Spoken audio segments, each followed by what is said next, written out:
All right. What is up, chat? Here we are, chat. Hello. Hello to chat. Here on the stream, where I'm doing the thing that I said I was doing on the stream. I am the best streamer ever. Oh, that's great. The Tumblr post I made about this stream is just not posting. Cool. That's fucking Tumblr for you. Tumblr.com website and app. The greatest, most functional website called Tumblr.com. Anyway, I got a lot of stuff to do. Alright, so I need to verify that my streams are running. Simul streaming, which is always a thing. It's always a thing. Because I have to have 2 streams. Stream 1 good. Stream 2 good. Alright, streams are good.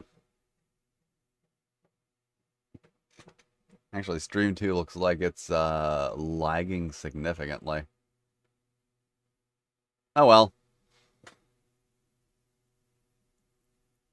I don't have time for streamy shenanigans. I do have time for, oh, fuck. I can't. I cannot, there we go. I realize. So, here's an annoying thing. Here's a fact I will tell you about streaming. Okay, cool. Yeah, thanks. Yeah, once it, like, here's the thing. YouTube is shit at streaming. I don't know why. I mean, I guess technically Twitch is run by Amazon. Like, my webcam is shit, so that's one thing. But, like, YouTube's streaming infrastructure is absolute shit. And then also, like how I have this nice integrated Twitch chat over here, and just kind of like a window capture of the YouTube chat.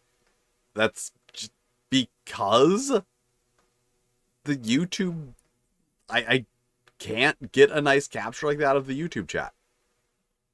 The YouTube chat's just kind of shit. But yes.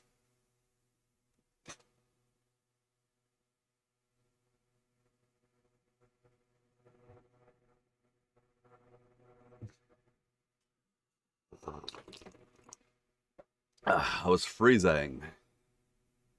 I was calling Saiyans monkeys. That's what Frieza does. Frieza loves being racist. It's his favorite. While I'm getting ready, I'm just gonna, because I just randomly mentioned Frieza, I'm gonna mention an interesting observation that I made about the Dragon Ball, and that is this. The reason that Frieza keeps coming back is because he's the last meaningful enemy from Dragon Ball. Everyone after Frieza has just been a plot device. What do I need? I need something. I need a Sharpie, that's what I need. No, I don't keep Sharpies there. I keep zines in there. My secret box of zines. What was this for originally? Yeah, I think it was like wine accessories, but the box happens to fit zines perfectly. Where is my pencil box? I don't think I've got a good Sharpie in here. I think I've got a shitty Sharpie in here that doesn't work.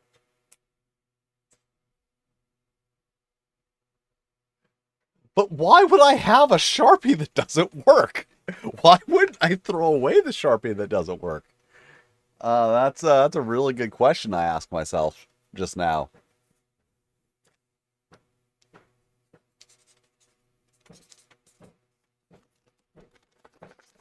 Completely doesn't work.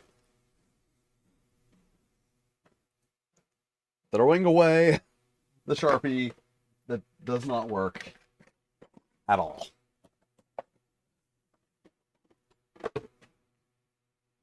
Which means I need my other pencils, which I keep over here. My pencil case. Gotta get it out past the crossbow. There we go. Here's the great thing about these streams is you get all the weird, you can see all the weird shit I have. Got a crossbow hanging over there for some reason. And a cigar box painted light blue that I got at a garage sale or something. I don't remember where I got it. I didn't paint it light blue, though. Someone else painted it light blue. Good Sharpie, good Sharpie. This is the only other black Sharpie I have. I hope this is a good Sharpie, because if not... Oh yeah, it's a good Sharpie. Because I have to sign and number the signed and numbered copies of Los Goblin Guide to Advanced Dice Rolling. Goblin Guide to Advanced Dice Rolling. That's right, chat, it's here. Hello, Mantis. I have heard of your deadly rampage in the film The Deadly Mantis. And also Texas Chainsaw Mantis. But that was a book, not a movie. And I guess, what's the name of that other...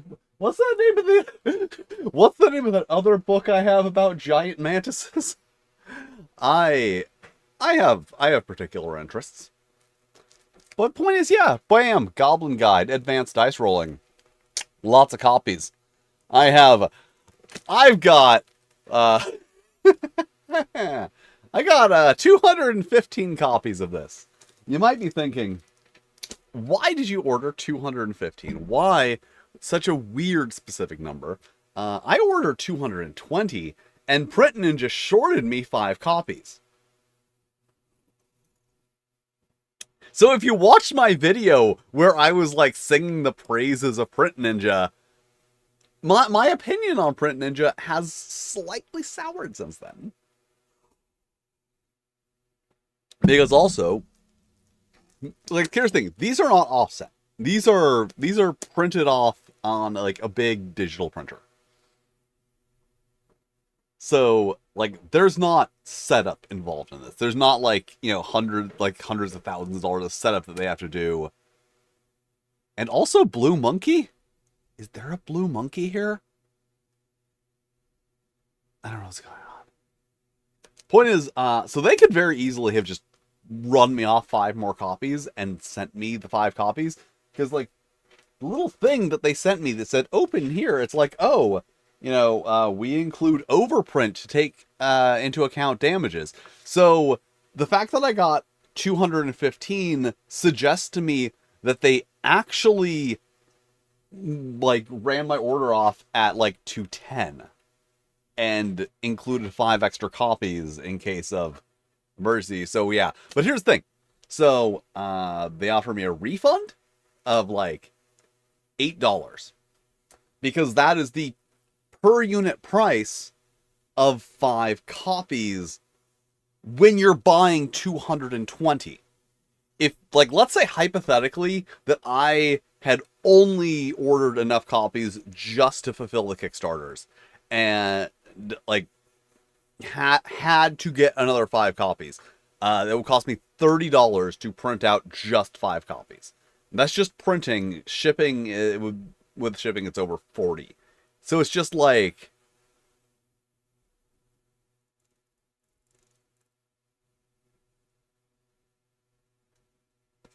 Okay, Blue Monkey, there we go. Yes, I'm going to say that the plural of mantis is mantussy. So yeah, I'm a little upset with them, like... Mixum, like when Mixum misprinted 2 copies of Penetrating the Veil, they offered to send me 2 new copies. And Print Ninja is just like, okay, we can give you a refund on the per unit price that you paid for 220 units, or we can give you extra overprint on your next order. Like, wow, I'm not sure I want to order with you again.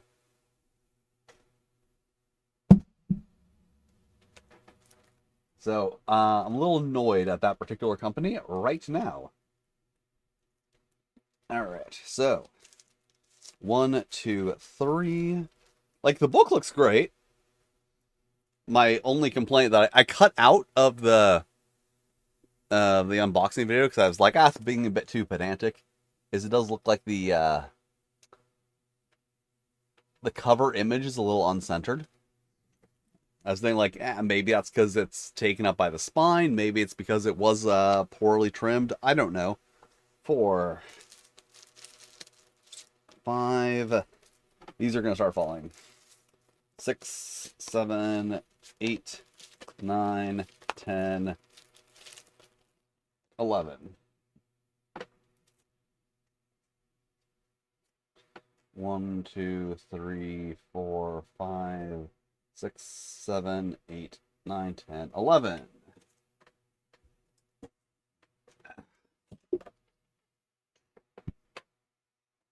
Got my lap desk. Got my lap desk. It's the bottom of a chair. It's like it's a broken chair that has since become a lap desk. So I need to sign a number 11 copies. I've got so many fucking tables around me. Like, I have so much shit that are just like, table here, desk here, second desk here with 3 shelves, piano bench here, trunk over here.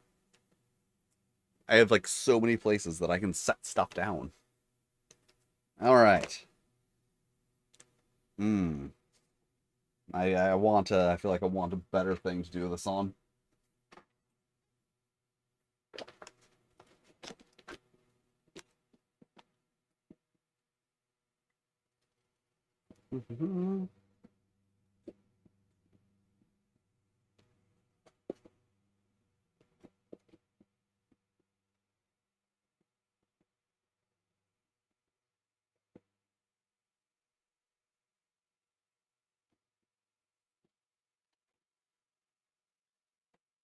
And that is one signature. The Goblin is shit. The Goblin is... I thought I'd be clever and draw a Goblin, but that one didn't turn out very well. Point is, I need to number this. This is 1 of 11 signed copies. Why is anything?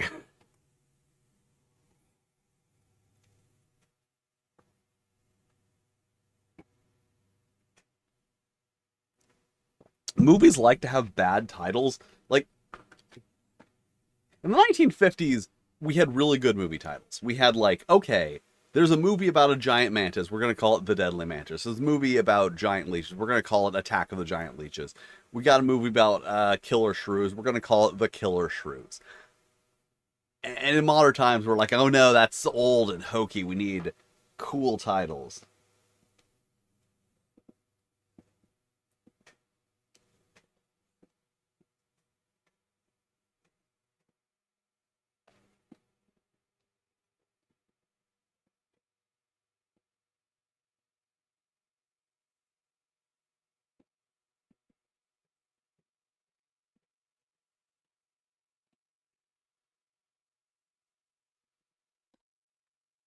I'm not batting 1,000 sketching goblins on these.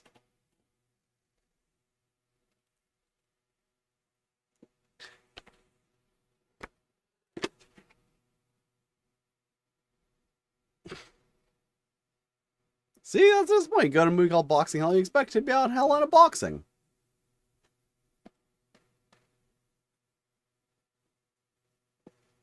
Sharpie isn't that great, so I have to sign very slowly.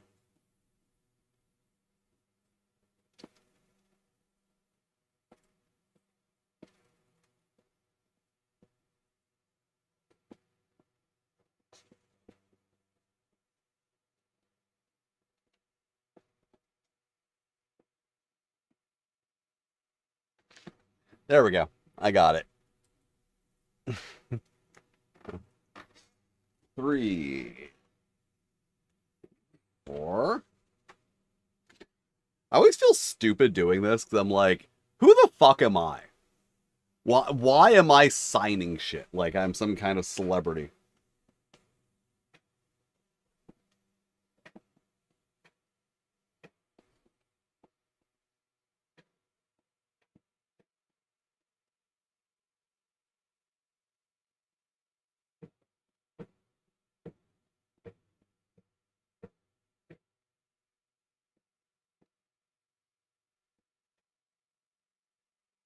You know, like, seriously, like, am I even good enough to have imposter syndrome?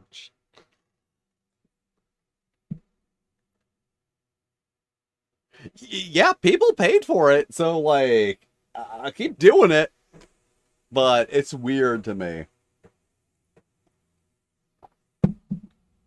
Like, this is growing up in, like, growing up in the 90s and, 2000s and such, which,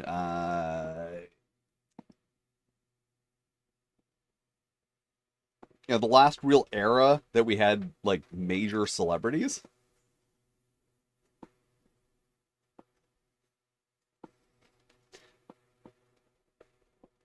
The To me, the idea that I have fans is very weird. Like that doesn't seem right. It's like no. Like actors and musicians have fans. People that have, movies and TV. I'm just dicking around on the internet. How do I have fans? That doesn't make sense.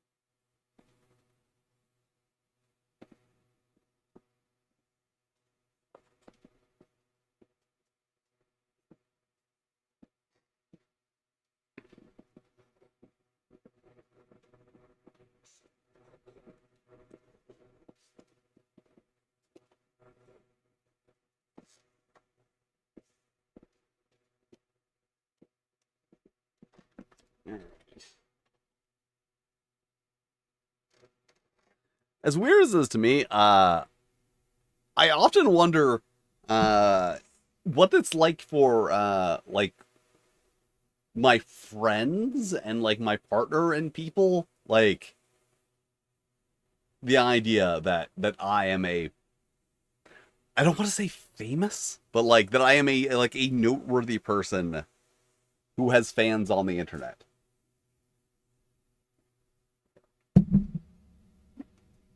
Because I feel like that would be weird.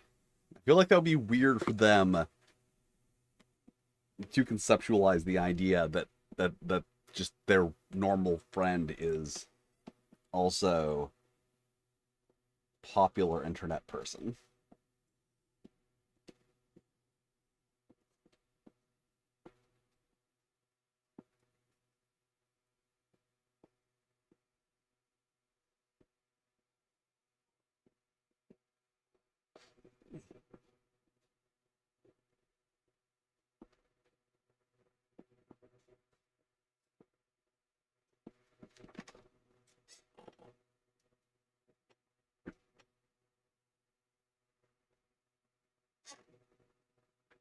All right. 7, 8, 9, 10, 11. Okay. He's on. He's on flashing, are they? No, okay.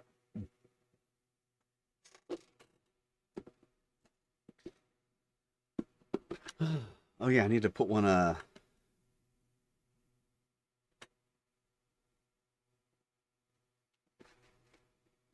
yeah, I don't get stalkers yet. Like it's been a thing that I've noticed from like talking to other people who are more famous than me. Like it's amazing. How can someone be more famous? Is it like especially being internet famous because the parasocial power of internet famous is way, way stronger, because here's the thing is, if you were really, like, if you're a really big fan of, like, Chris Hemsworth, you can't talk to Chris Hemsworth. But you can come on the live stream and you can talk to me. If you send me a DM, I will probably answer. So a lot of times the parasocial relationship with internet people is a lot stronger because you have much more access to them. And from what I have heard from other people, basically that means that you get all the worst parts of being famous first. You get the stalkers, you get like the creepy weirdos, you get the death threats, before you get, you know, moderate income.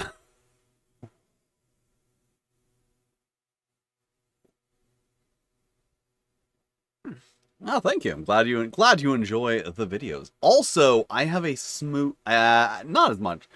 I have a relaxing low tone voice.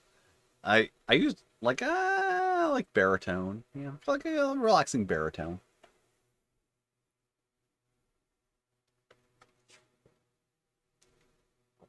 Honestly, naturally more of a bass baritone.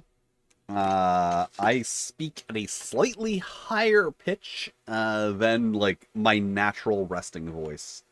Just because my natural resting voice is very low and monotone, and you know, like go back and watch my early videos, and you will see me speaking, and you will see me speaking like this, talking about games in a very professional way, in a slow, low, monotone voice, because that is how you speak professionally. And if you are talking on the internet, you want to speak professionally.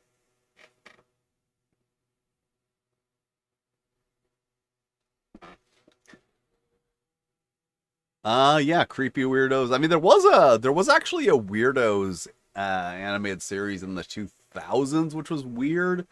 Weirdos was kind of like a Ratfink ripoff.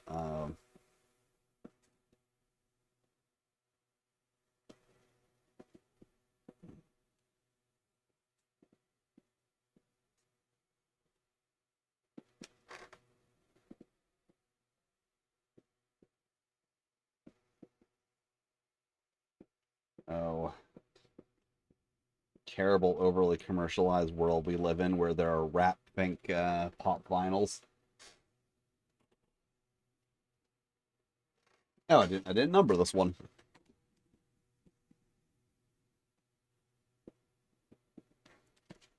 Honestly, cannot think of anything less counterculture than a pop vinyl figure.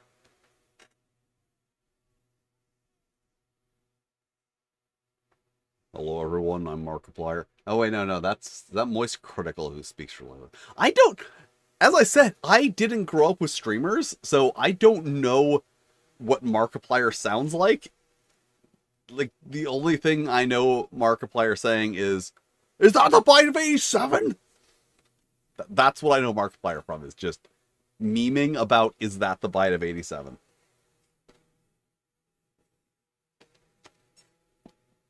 I call him Mr. Plier.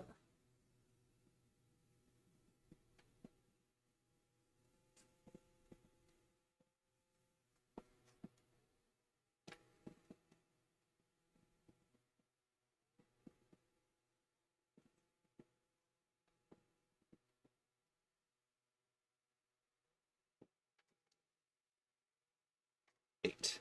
9 out of 11. Oh my god, the Goblin Guide predicted 9/11.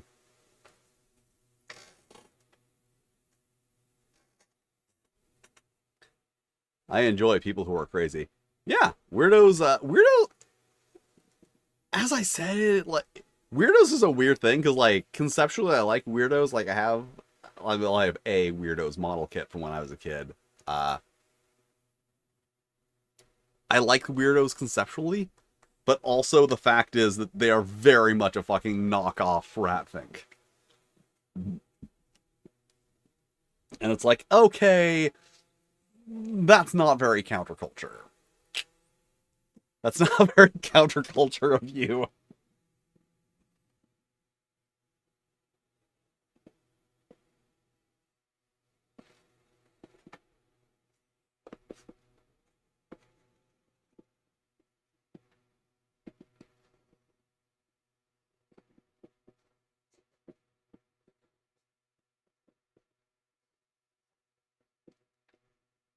8.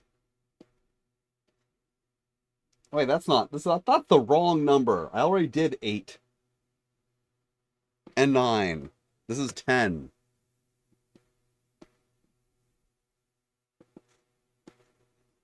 10 out of 11, but I drew an 8 on here, so how will I cover that?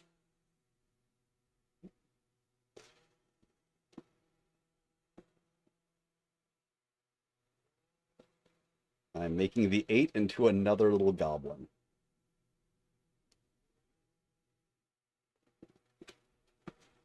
No one will ever know. No one will ever know that I accidentally wrote 8 instead of 10 on there.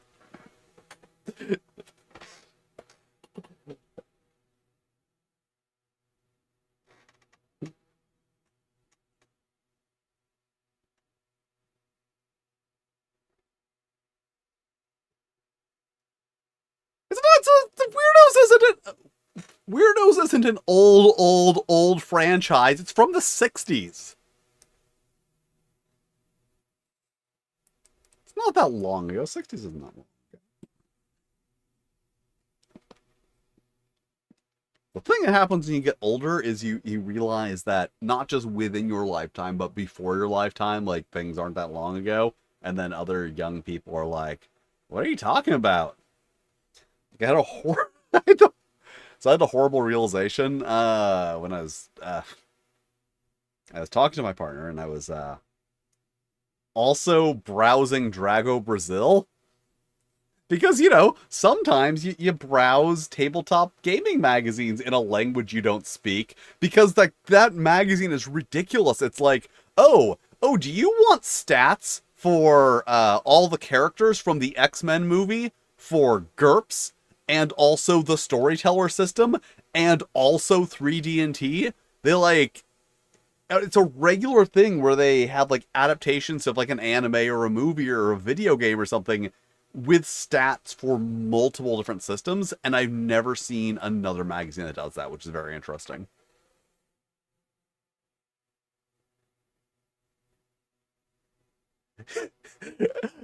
Cool, thanks. I'm gonna be honest here. I feel like a lot of the other TTRPG YouTubers,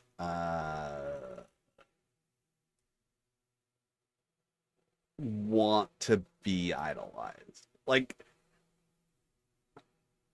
we have a problem in the TTRPG scene with idol worship. It is like a serious problem. Also fetishization of monarchy, but that's a whole separate thing. I'm gonna finish this because it's the last one. But thank you. 11 out of 11. I don't know what it is. I think, once again, it goes down to, like, a fascination, like, this obsession, like, in fantasy with monarchy, and that, like, passing on to tabletop role-playing games. But everyone seems to want idols. Everyone seems to want idols in the scene. Gary Gygax, for example, who I have said in numerous occasions was not, like, a good game designer. Like, he did refinements of previous war games and made Chainmail, and then he refined that and made the original Dungeons and Dragons. But then, honestly, most of the Dave Arneson made most of, like, the meaningful contributions to D&D. And as I've said, guy, he has a name, Ken St. Andre. If we were talking about game designers from, the early 70s, he was the one who was really fucking notable for, like, doing things that were creative. But, like, people want these idols, and it's really weird. So, but then also, there's the power dynamic of a game.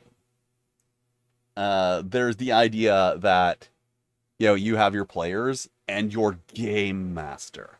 And the game master is, greetings, and welcome to the world of Dungeons and Dragons. You find yourself in a dungeon. So, like, I think that is a mindset that permeates a lot of... That's a weird word choice. That affects a lot of creators in the TTRPG... in the TTRPG space, is that they're kind of like DM brained. Like, seeing themselves as, you know, hello, you small people. Welcome to my channel, where I will tell you about how to make the most broken barbarian in Dungeons and Dragons. Excellent. Oh, ooh, excellent. If I can... I am a success. I am a success now. If I got one person to check out World of Darkness because of the fact that mermaids are canonical, I have succeeded. Because, as mentioned in my video on Changeling the Dreaming, I love that fact.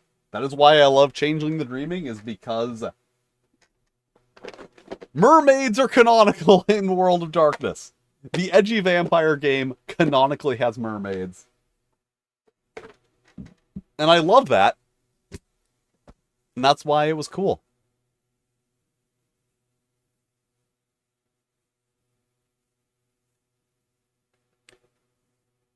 I do not know. I know...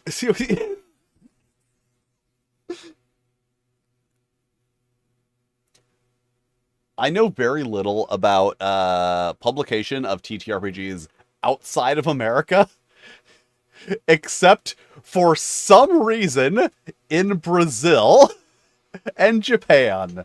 And I don't speak one of those languages.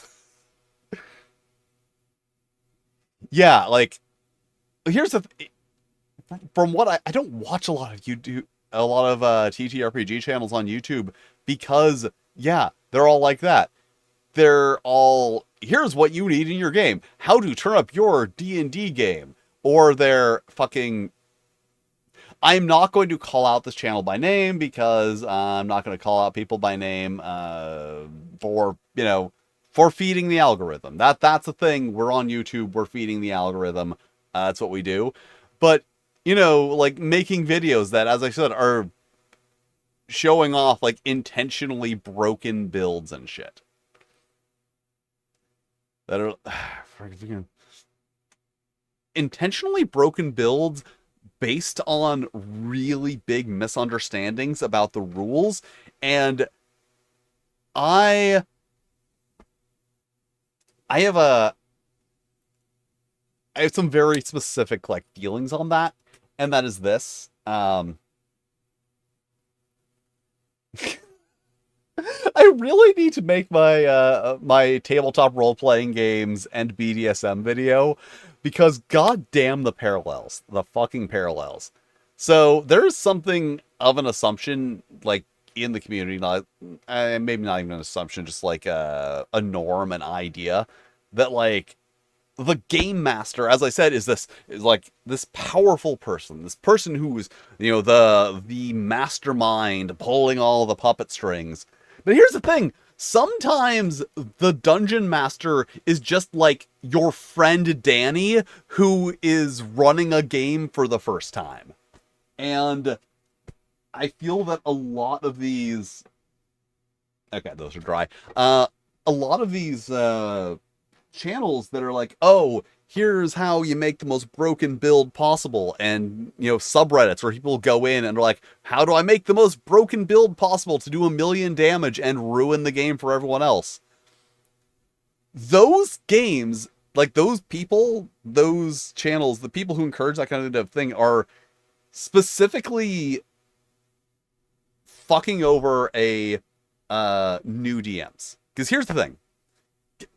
A lot of people are like, oh, I can take it. Like, one that I actually saw, one that I really fucking one that I saw.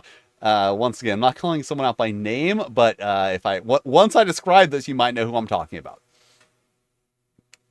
Was a suggested build for a halfling monk using the repelling fist ability and the monk's underfoot ability, which allows them to, the halfling's underfoot ability, which allows them to move into the square of another creature.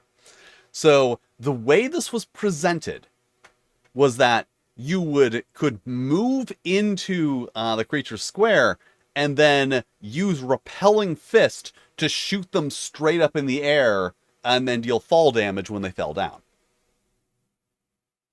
And here's the thing.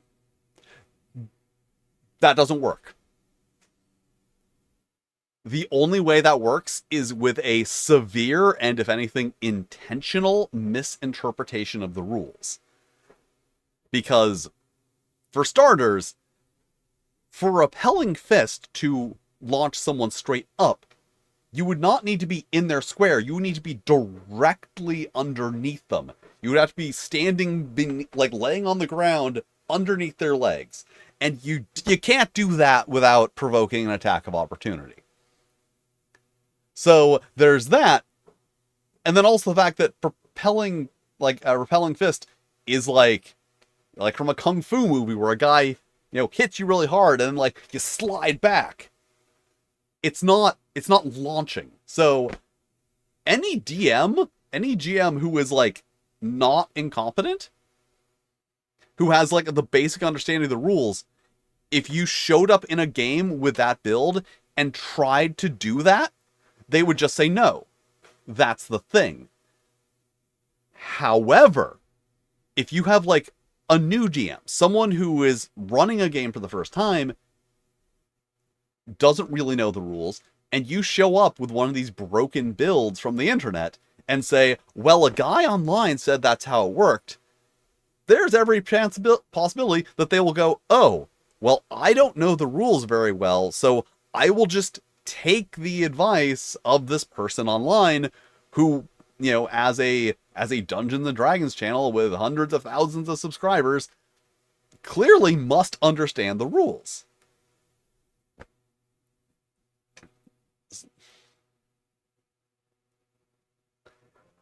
Oh yeah, the number one thing in TTRPGs, talk to your fucking DM. They're a person. They're your friend, presumably. Presumably you like them. I had in the Pathfinder game that I ran for years. What? Okay. I basically had a few standing rules, and that was because Pathfinder had the OGL that had all the content in it, so you had a lot of broken shit. So basically, if you wanted to take anything out, what were my rules? I'm trying to remember my house rules. Power attack does not get the additional benefit for using a two-handed weapon, because power attack in that game, as you got to higher levels, was just absurd.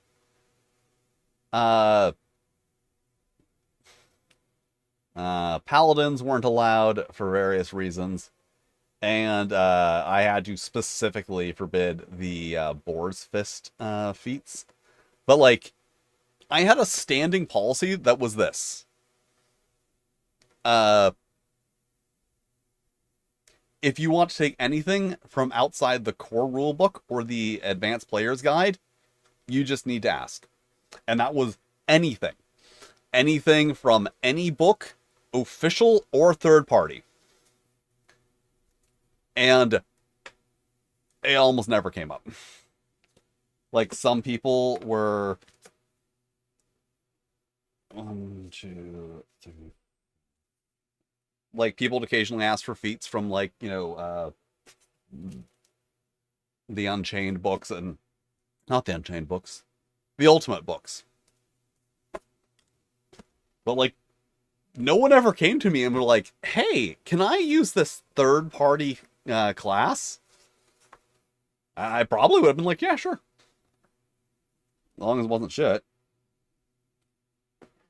As a third party Pathfinder publisher myself, I can't really say no third party content in my game because that's kind of hypocritical. Kind of moist critical of me. It's not. It wouldn't be very cash money of me. Okay, this goblin is really shit. I'm gonna.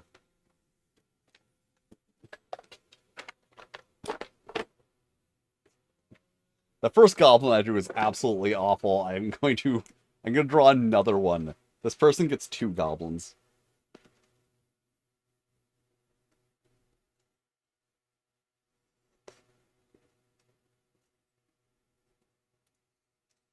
Which means I now have to wait for this one to dry again. Like, Sharpies dry fast, but not instantly. Yeah, communication is the key in both relationships. As I keep comparing D&D to BDSM.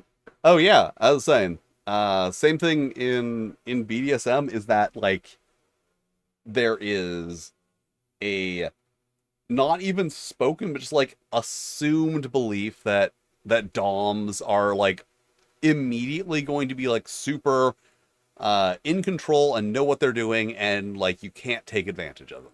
Like, that's the idea, is that the DM is in control and therefore the players can't be taking advantage of the DM. Because, you know, there's a weird adversarial fantasy with the DM and players. And 2 out of 4. 2 out of 4.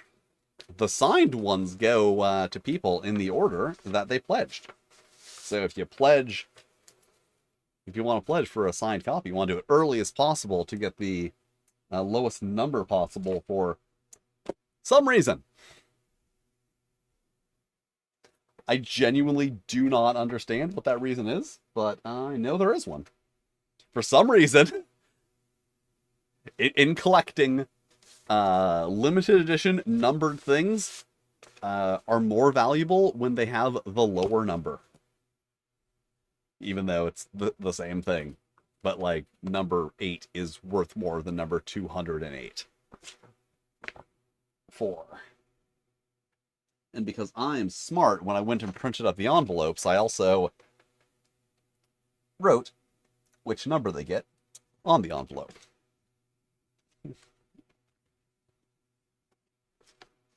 It's almost like I've done this like 5 times already or something.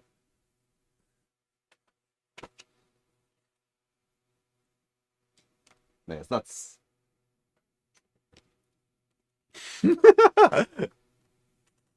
And as per my continuing comparison, you need DMs, you need GMs to run the games. You need GMs to facilitate the fantasies of players to enjoy a game. And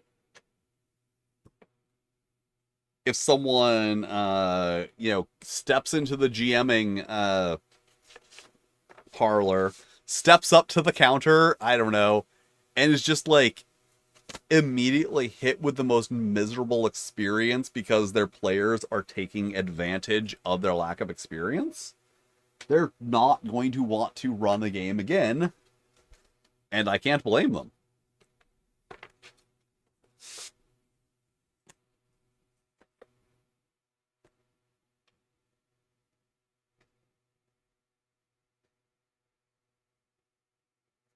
But then, as I would say, like, that communication is key to all relationships, people don't like to use that word.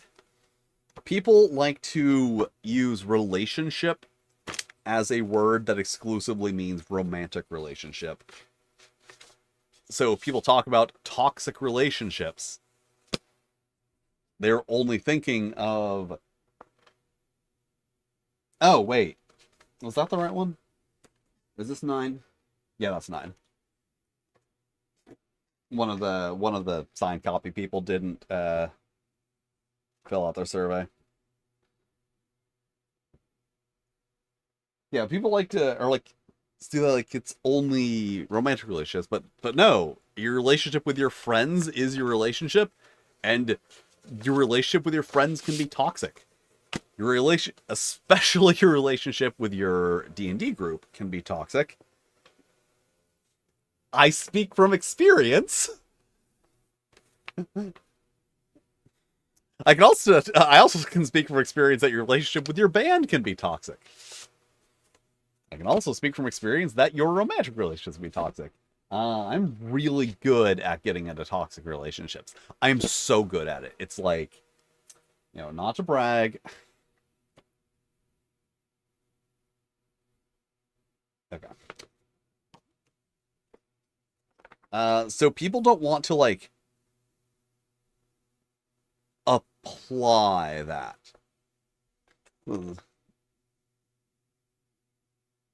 Okay, here's the thing.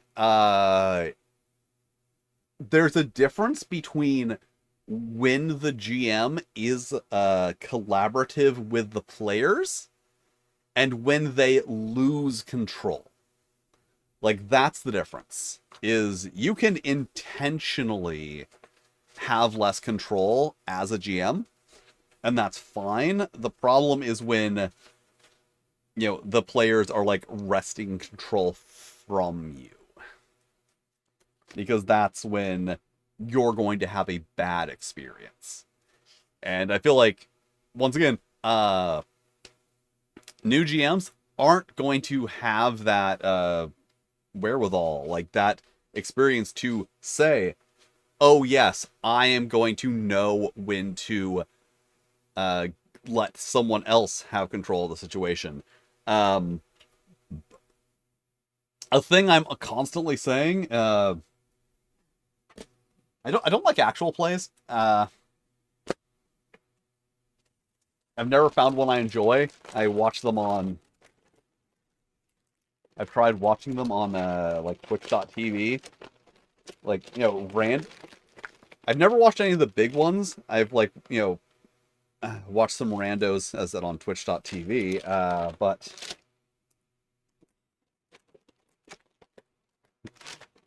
also pointed out, these are all the stamps I need to send out 100 copies. I have to buy more stamps to send out the next 100. But it seems like there's a thing that people don't understand in that, as I said multiple times, people watch Critical Role, Dimension 20, etc., etc. Like, I've never watched a whole episode, but I've seen, like, clips. I am aware of what they are. And I feel like then, like I said, then I'll, like, put on a random stream on Twitch because I'm like, oh, let's see what these random creators are doing. And what they don't seem like, they seem to be trying to replicate what they see in the big actual plays, but without as much of an understanding of the interplay that's going on there between player and game master, that when Matt Mercer gives more freedom to his players to, like, do little bits and go off and, like, have more control, it's because they are working towards the same goal of creating an enjoyable and entertaining experience for the audience. Versus when I see people trying to do that in, other ones, it's about them trying to, forcibly grab the spotlight and pull it onto them. And make the game all with that. Or fucking ruin the game. Oddly enough, comic relief Kobold is not, while the most common character in those, is not the most distracting. It is the I'm just doing what my character would do. Like, I was watching one once where there was a comic relief Kobold, but then there was also the Tiefling, and then they found the MacGuffin, and the game master was like, oh, it's, some important thing, trying to tie it in for the players. It was some important, like demon thing or devil thing. You know, it was like a thing that the tiefling character would be aware of. And then he was like, "Oh, well, we got to throw it away." And then he just kept trying to force them to just throw away the MacGuffin, which because that's what his character would do. His character wouldn't want anything to do with this thing. But it's like, okay, that's literally the game. That's literally the story right now.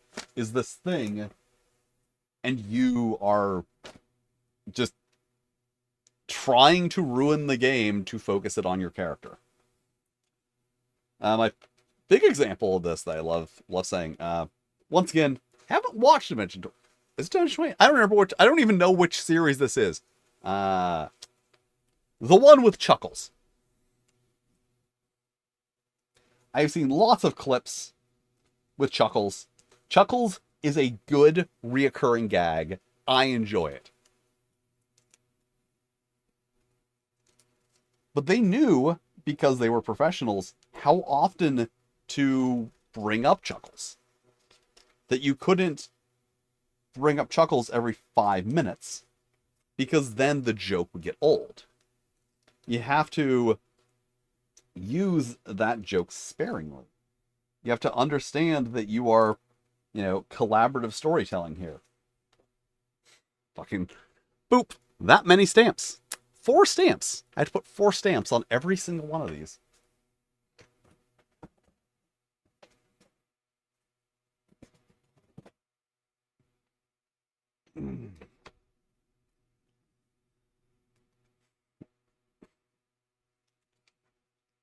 I keep getting distracted by what I'm talking about. So yeah, the big thing I'm saying is like, but in those situations, the GM knows when to allow the players to have more control of that experience, but then also the players understand how much control to take. Because that's the big thing, is it's a back and forth. You have to like trust your players. Like I can 100% tell you I have played for people that I trust, and I played for people that I would not trust. 4 stamps. So basically, the Goblin Guide. Yeah, the Goblin Guide is with an envelope, weighs in at 3.7 something ounces. So basically, a letter maxes out at 3.5 ounces. I think it also maxes out at 6x9. I think this is like maximum letter size. So basically, this is too heavy to be a letter. So it is a large envelope, and as a large envelope, not exceeding 4 ounces, it cost $2.44 to sign. Standard stamp is 78 cents, so 3 times 78 is $2.34, and then I have to put an extra 10-cent stamp on that to bring up to $2.44. Mailing stuff is annoying. If anyone's wondering, that is the specific reason. Well, it's that, and also the tariff situation is a specific situation that I did not offer international shipping on this campaign, even though I have offered it in all my previous ones.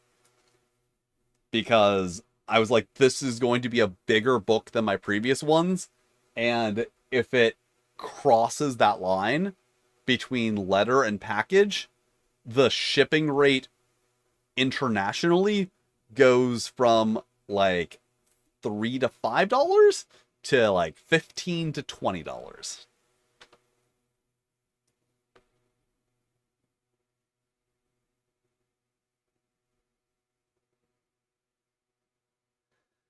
So yeah, postage is annoying. Like the thing is, you can find this information on the USPS website, but Like, I literally went down to the post office to ask them. I'm like, here is what I'm sending. Will I be able to send this with 3 first class stamps and an additional 10-ounce stamp? And they were like, yes. Because there's nowhere that will tell you the correct postage. Only, there we go. Only, like, you can find the dimensions of the things and then, like, what the postage is for that. Because, yeah, the, Forever, like, here's the thing. Here's the thing about the Forever stamps. Is they're convenient. If you're sending out, like, just regular mail. Basically, the Forever stamp is not a like stamp that sends out a 1-ounce letter. It is a stamp that is always worth the current price of sending a 1-ounce letter. So as I said, these are worth 78 cents right now. If I held on to these and postage rates went up, then they would be worth whatever the increased postage rate was. Whereas these 10-cent stamps will always be 10 cents.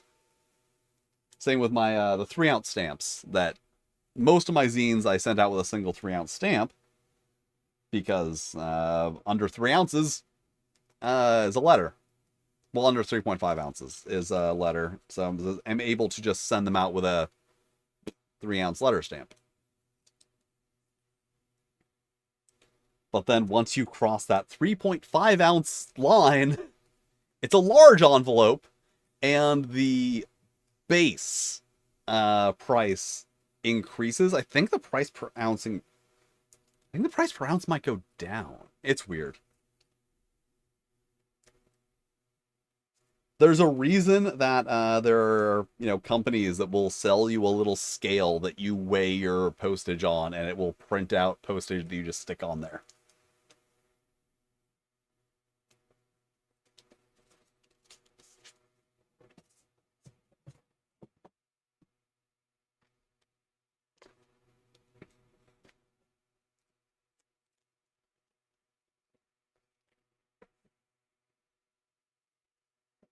All right.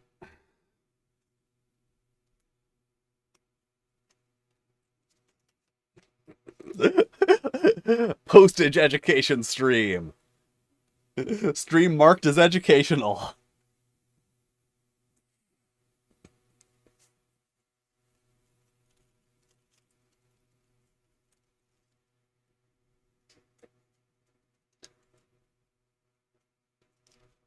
Anyway, point is, that is why the post office should never be privatized.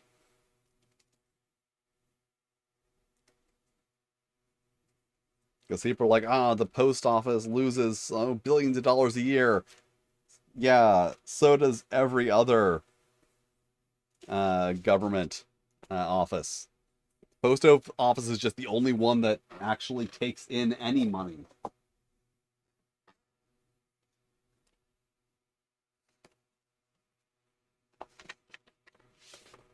Randomly checking. That is what anxiety does to you. Ah! Yeah, because here's the thing.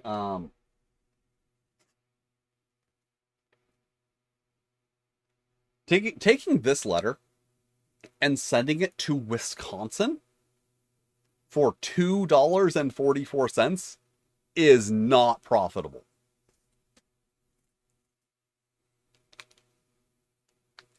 So if we privatized the post office and made it a for-profit enterprise, I would not be able to send this to Wisconsin for $2.44.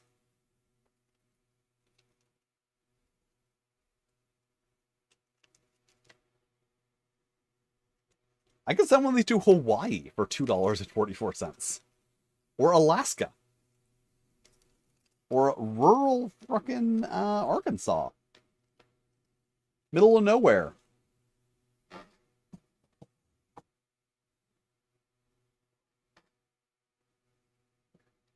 A guy could have to drive into rural Arkansas just to deliver this. And they would not charge me any more than $2.44.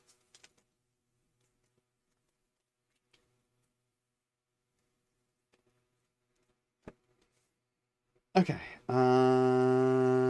Stamps. Doing the same thing over and over again gets a little repetitive. Da-da-da.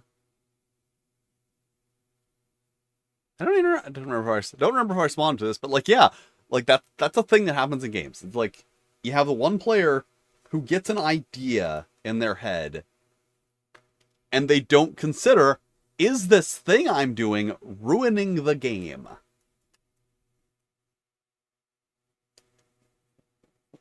Because like there's a difference between incompetence and malice. And I'll like never assume one or the other. Because sometimes the players will be like, oh yeah, this is going to put a lot of attention on my character. It's going to make me the main character for a while. Other times they're just dumb. The example I love using is you can tell your players that they're walking down a dirt road, passing by a pear orchard. Off in the distance, they see the decaying remains of an ancient castle. And they will spend the next hour investigating the pear orchard.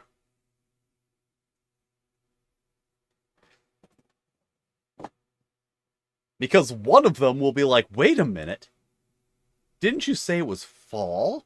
Pears shouldn't be ripe in fall. There must be something going on with a pear orchard.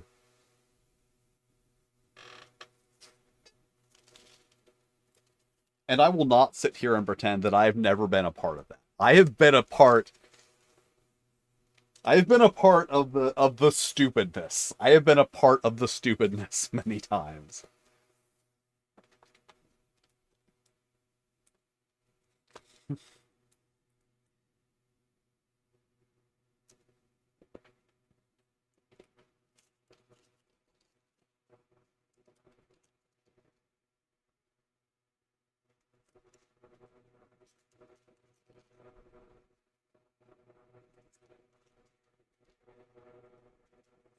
But yes, I feel like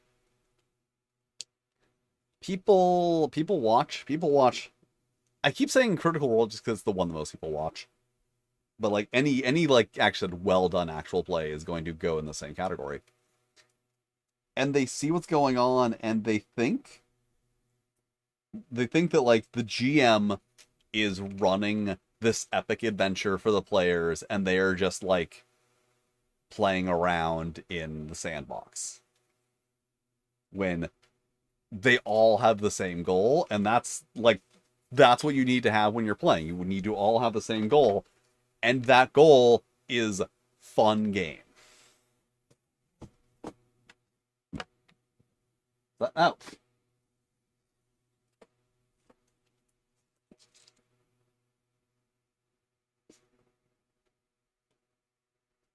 Wait, that's one? Yeah, wait, sounds good.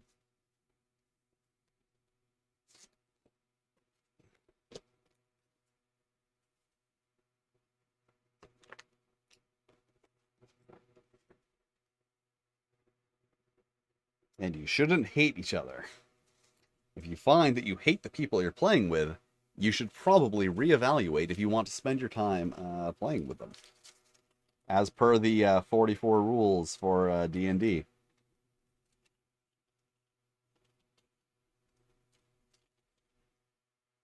Like I've had to kick someone. Okay, I've had to kick someone out of a group before, and have that require a change of venue.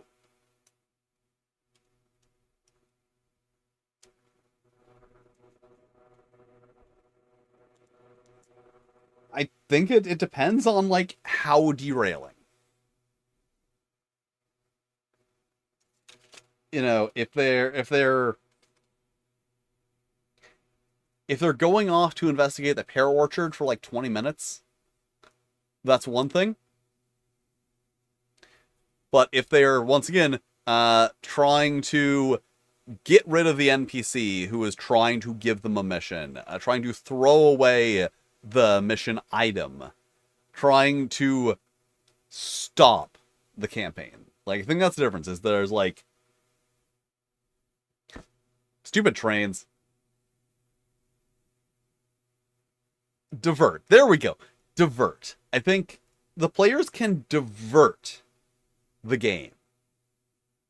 Because you divert, you go off to the side, eventually you come back. You get to the same location, but when you derail, you're going off the tracks and crashing, and the train isn't moving. And that's what you want to avoid. Both players and game masters can easily derail that. I did a video about this. I don't remember what video it was. It was some video. It was the one where I talked about skill checks. Defining failure meaningfully, I think I called it.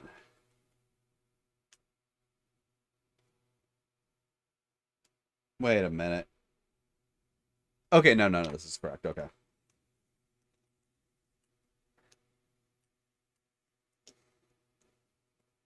For a second, I was thinking my number of stamps was not lining up with the number of stamps I expected to have.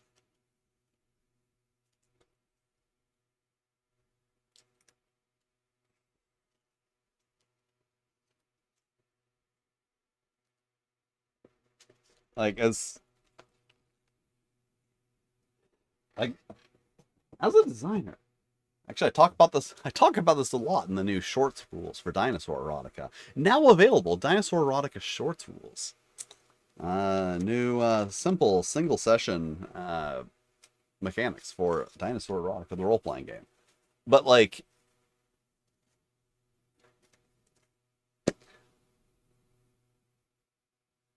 I'm trying to figure out the way to say this that's not going to sound like I'm the pretentious jackass.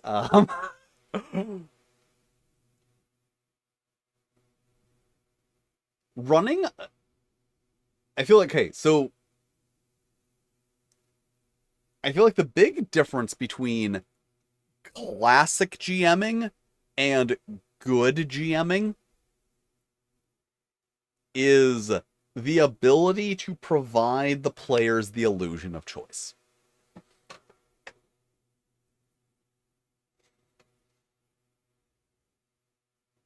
Yeah, like, during the conversation, it was literally brought up that it didn't feel like we were a group of friends playing a game anymore.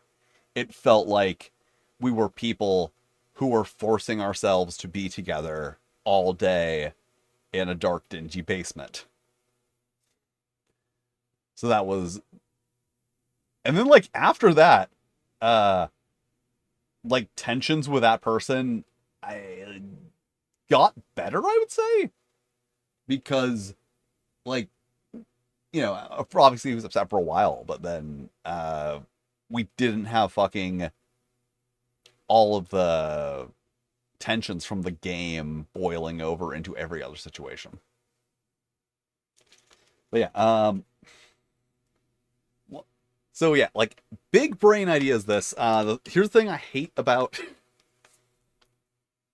like a lot of classic games, a lot of retro games, Dungeons and Dragons, GURPS, most games, fucking Apocalypse World. God, the fucking Apocalypse World. I need to do a video on Apocalypse World just so I can complain about how much I hate its anti-narrative stance.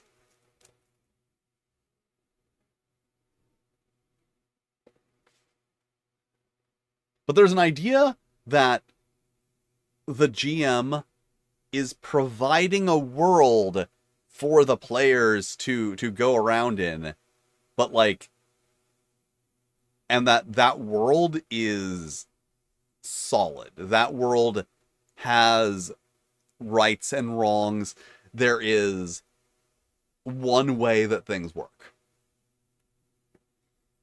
There is one There is one solution to this puzzle. If the players do not find the solution to that puzzle, they cannot advance. There are two paths to go down. If you go down path B, you get crushed to death by rocks.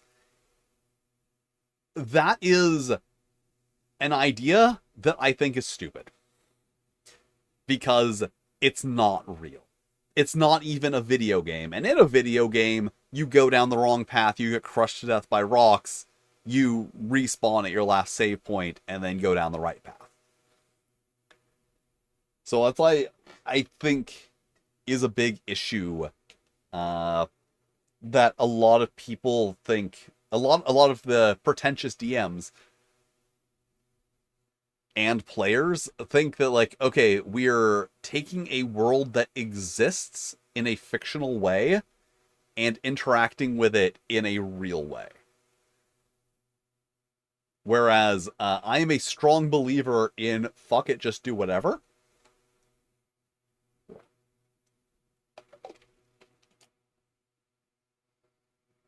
You know, if I plan to do, if the players come up with something that's more interesting than what you planned, you just fucking go with it. You're like, yeah, you know, I think that this house is haunted. And then you move on and do a whole haunted house thing.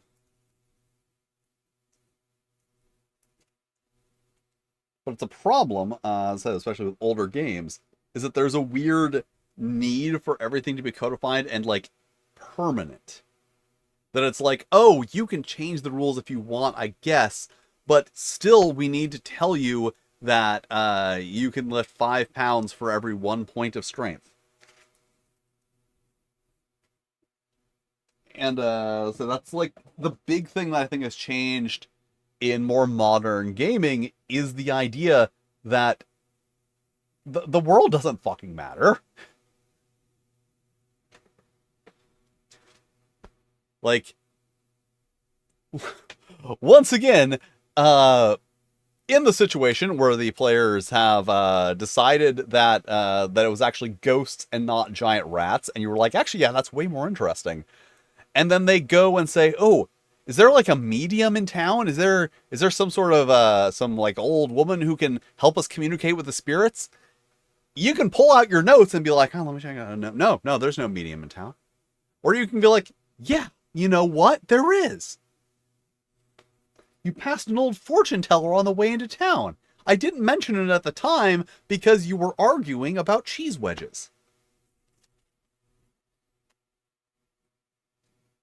All right.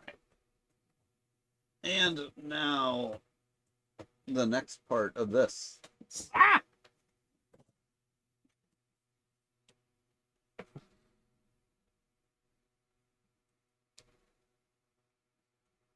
Oh, that Tumblr post still didn't post. Oh well. And Professor of Goblin Studies. Yes. Yes. Yes. Yes. Yes. Yes. Yes. Yes. Yes. Yes.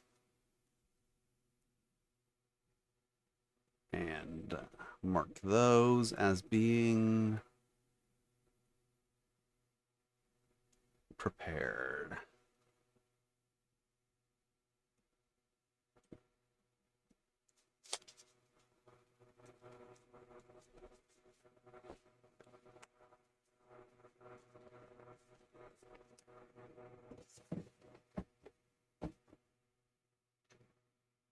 Doing a whole Kickstarter yourself isn't too hard as long as you have the wherewithal to do all that math. Okay. Next batch of 10. And these ones do not have any important order they need to be done in. So you don't have to worry about that.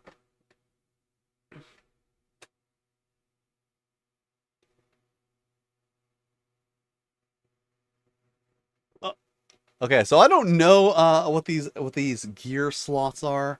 But here's what I will say. I fucking love a any kind of non-literal monetary and equipment system. Like, it's just you don't need to have an itemized list of every single thing in your bag. You don't need to be like you don't need to go and be like, "Oh no, we didn't bring chalk. Do you have chalk? Oh good, someone bought chalk for 1 copper." Was it Moonline Rosegold Beach did a good one in that like you have a bungalow and like your bungalow had a certain amount of like inventory and you could go to get items from your bungalow.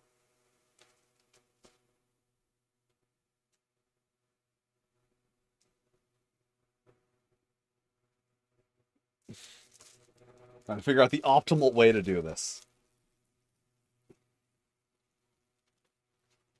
Alright, that's my copy. It's tradition that I always keep the first copy that I pull out for myself. Anyway, I need to move my trash can over here so that I don't have to keep reaching behind me.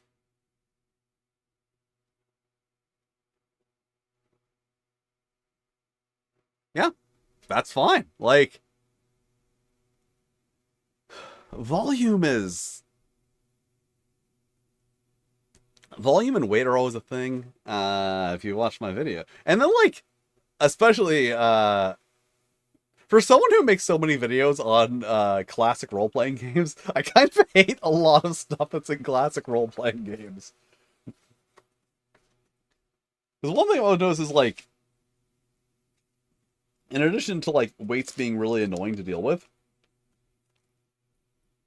most of the time they're wrong. Like they're not even close. It's like, oh, loaf of bread that weighs 8 pounds. It's like that doesn't weigh 8 pounds.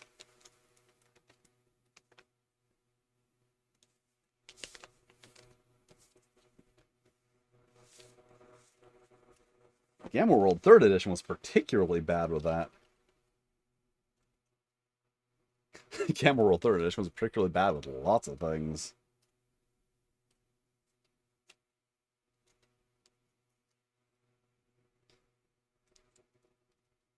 Yeah, I think Ghostbusters, the Ghostbusters role-playing game did something similar where you basically had like, you said like a back slot, a head slot, and 2 hand slots or something like that. And that was like what items were defined as either like 1 hand or 2 hand. Okay, and wait, no, this is okay.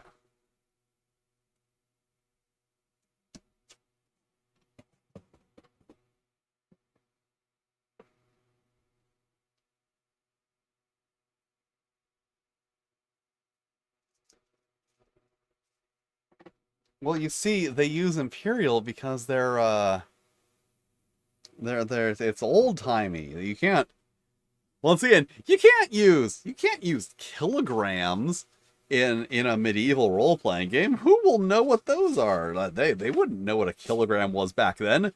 Your your elven wizard wouldn't know what a kilogram is. That's completely unrealistic.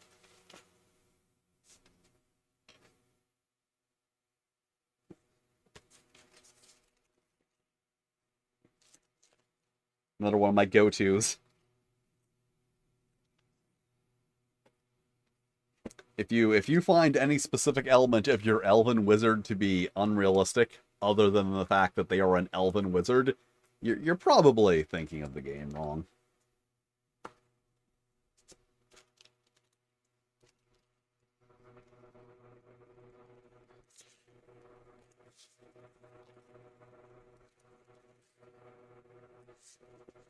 See, and the worst part about putting on all these stamps is this. I know, I know they don't. I know they don't have to be close to straight. I know they don't have to be, that they can be crooked, they can be spaced far apart, they can be inconsistent, they can be, at different levels. I know this. And yet, I still must attempt to put them in the closest, like, most orderly way possible.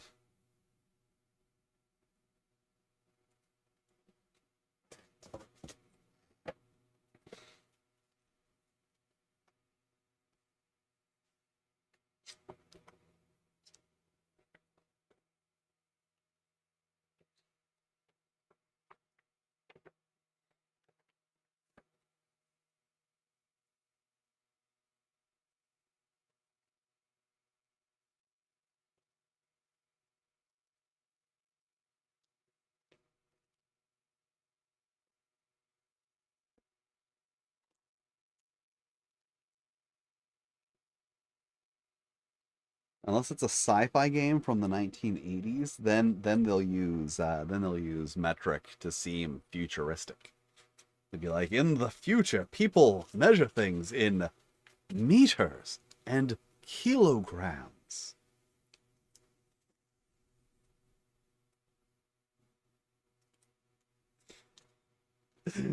I get around it by never using weights. Almost never using weights and measures in my games.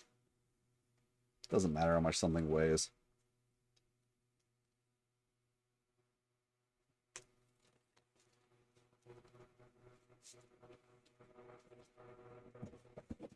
Oh, but if you don't have standardized weights and lifting capacities in games, then how will you know if player X can do thing Y? Well, the GM can just say, no, you can't pick up a car.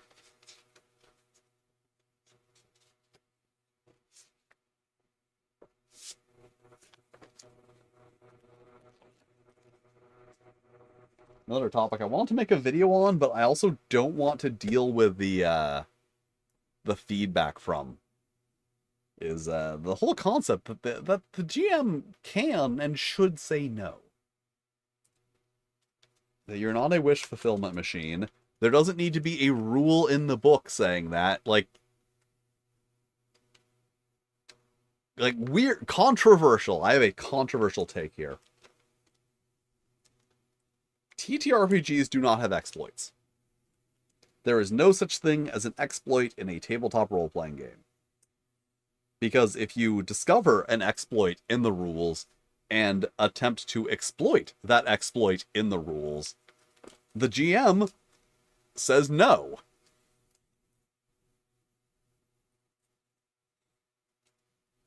Like it's that simple. Like the thing I was saying about repelling strike, and how, like, if you're trying to hypothetically, if the rules worked in such a way that repelling strike would, shoot someone straight up in the air because you're in the same square as them, which doesn't mean you are underneath them, it means you are standing next to each other in the same 5x5 square. 5x5 is a pretty big area. You could probably get like 10 people in there.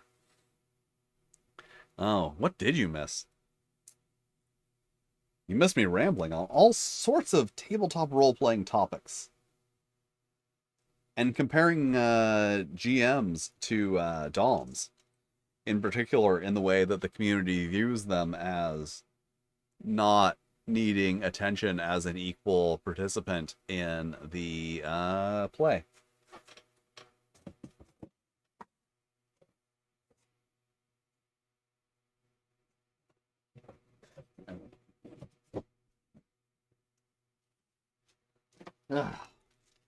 See, the really hard part about this is normally I talk to myself a lot while I'm doing this. So I have to fight the urge to do that because I would normally be reading out to myself the names of the people. But these people don't need their names read out on stream. They're good, upstanding people who just want to know about dice math and mechanics.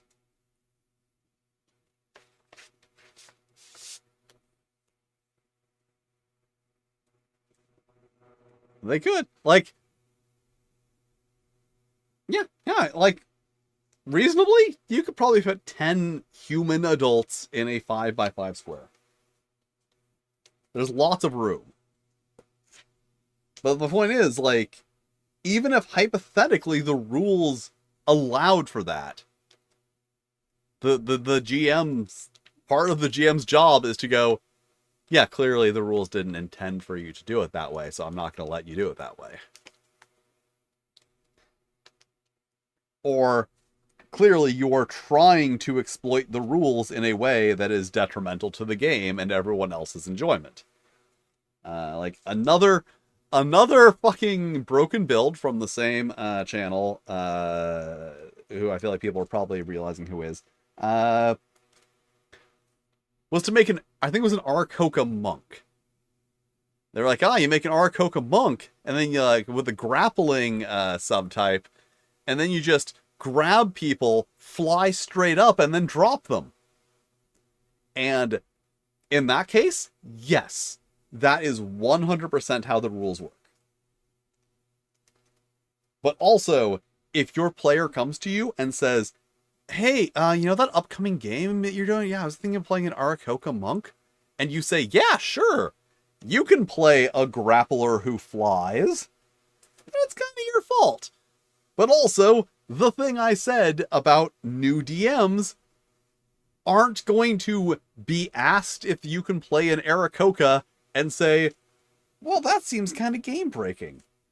They're going, well, why would this race be an option in the game if it wasn't properly balanced?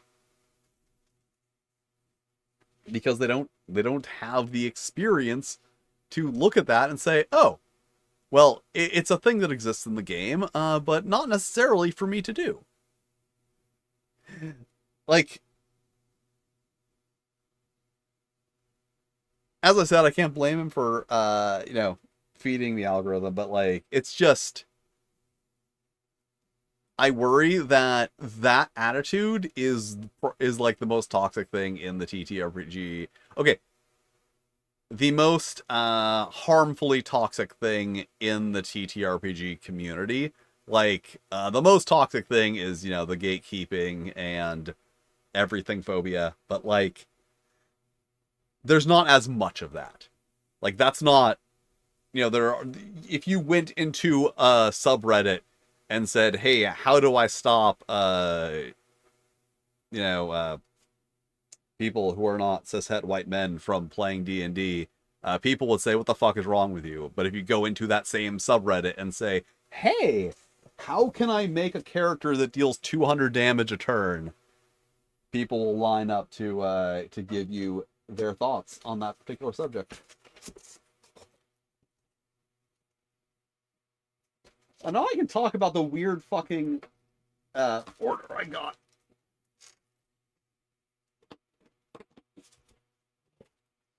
So, as I said, I ordered 220 copies and they shorted me by 5. So, they sent them in packs like this. 5, 10, 15, 20. 20 copies in a single thing. I got 8 of those. And then one that has 5, 10, 15, 20, 25, 26, 27. And another that has 5, 10, 15, 25. Oh, is that one the 28? Yeah, that one's 28. And this one's 27. So for some reason, this one has 7 extra. This one has 8 extra. So clearly, if they had got my order correct, they would have sent me just 11 bundles of 20 instead of these 2 weird bundles.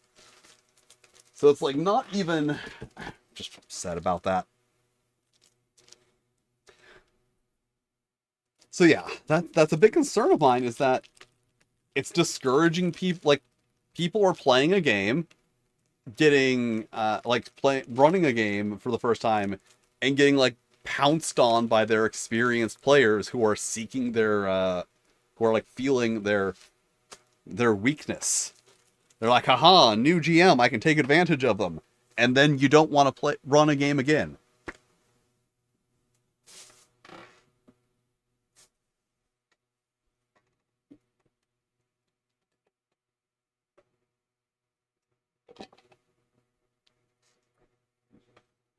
Like one thing I remember from a story I remember from the Pathfinder subreddit. Back to Pathfinder and the OGL, which put all of the content on a website without any context. And as I said, my policy was if it's not in the core rulebook or the adventurer's guide, you have, or the advanced player's guide, you have to ask. So there was a new DM posted in the Pathfinder subreddit who was like at wit's end because he's like, my game is just like spiraling out of control. I don't know what to do. All of the players made drow noble characters. If you go onto the OGL, the Pathfinder SRD, not the OGL, yeah, the Pathfinder SRD, and look up drow noble, it won't tell you drow noble are overpowered and are not intended as player characters. It will just present them as any other player race because of the way that 3rd edition works, in which any monster is built the same as a character, and therefore needs the same, like, building blocks. So, this person, like, running their first game was just, like, having their experience completely ruined by all their players being drow with, like, all these spell-like abilities that was just decimating everything he put them up against. And that's like what everyone was telling him was like, wow, you shouldn't have let them all play drow nobles. And a friend of mine was running a game once and like let one of the players be an android. And I'm like, wow, that's not a good decision. That's not intended as a, I don't remember. He either used like one from some random Pathfinder book or actually used the stats from the Starfinder android. And he was like, yeah, I don't see what's wrong with that. I'm like, oh, that's not going to be good. Same guy. Actually, let me phrase that. Same guy and same player. Uh, he once asked me, hey, what's the difference between 2-weapon fighting and multi-attack? And I said, like, well, multi-attack is for natural weapons. He's like, oh, so like if someone's wielding like 6 weapons, they can't attack 6 times with multi-attack. I'm like, yeah, multi-attack only applies to natural attacks. He's like, okay. I'm like, why? And I don't know how, but somehow this player had 6 arms and 6 swords and was making 6 attacks every round.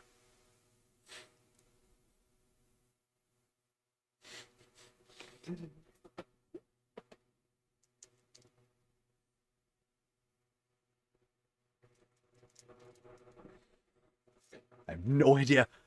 Like I did not press on further. I'm like, I don't even want to know how he broke a character that substantially.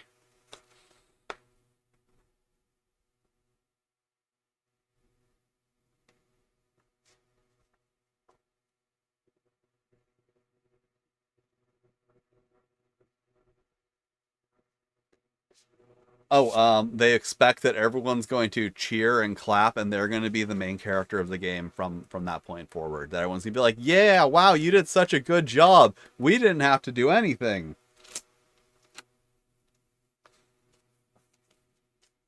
Main character syndrome. It's a serious thing. Did I forget to?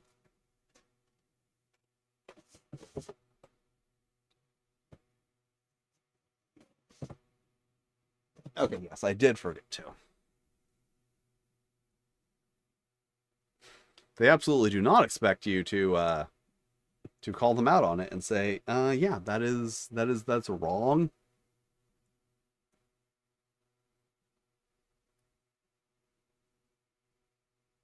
It's like they're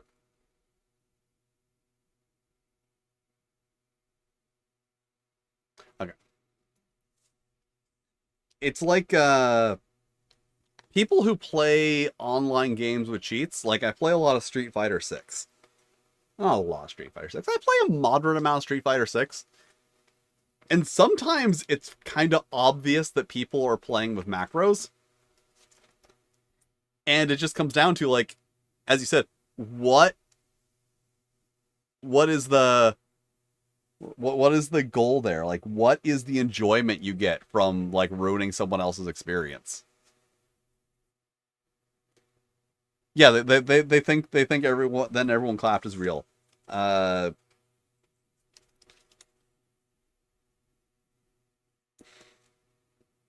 oh yeah, you weren't here when I was talking about the idol worship problem in TTRPGs. People want to be the idol. They want to be the main character.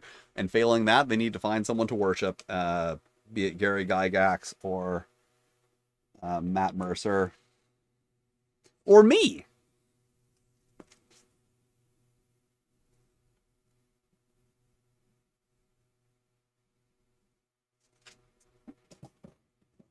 And people get so full of themselves that I am 90% sure that's why Ken St. Andre started working with what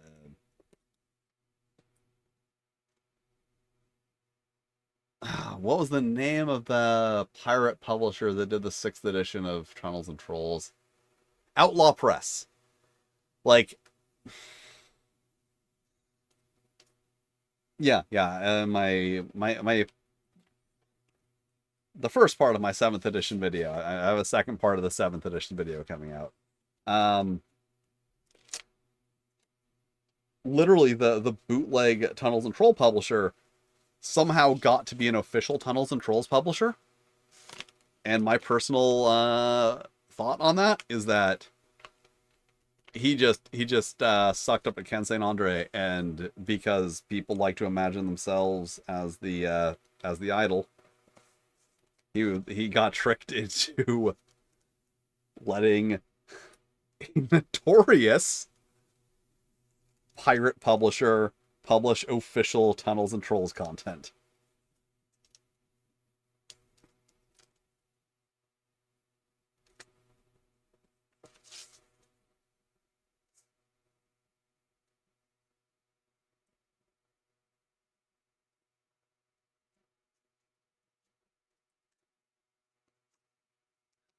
But yeah, I'm saying, like, people like people cheat in online games. It's like, what do you get from that?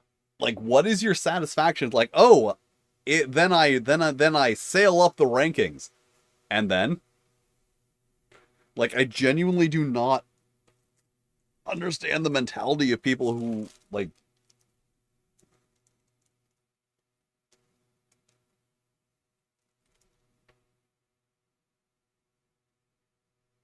did I already open one of these? Oh well, who knows? I don't know what's going on.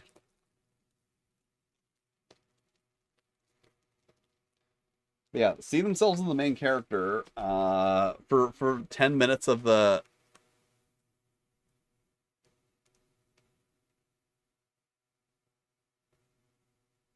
when they are decimating the encounter, and then, like, they think that it's gonna all be about them, that everyone's like.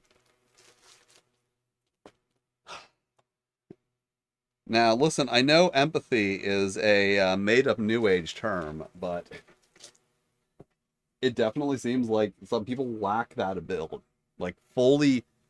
Not like not like in a spoiled, actually no, in a spoiled child way. I was gonna say, like, not in a sociopath way. Not in, like, a sociopath way where you, like, fully lack empathy and the ability to comprehend other people's like, feelings, but in a spoiled child way. Ah, fuck.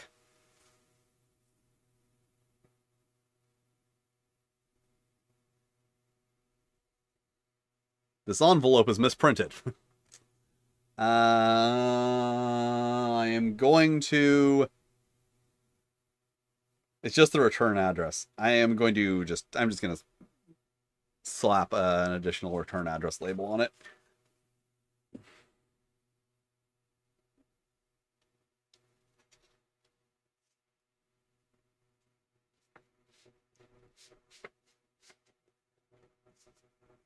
But that's once again, it comes down to then the same thing of like, why cheat at an online game when you can cheat at a single player game and like be even more egregious in it?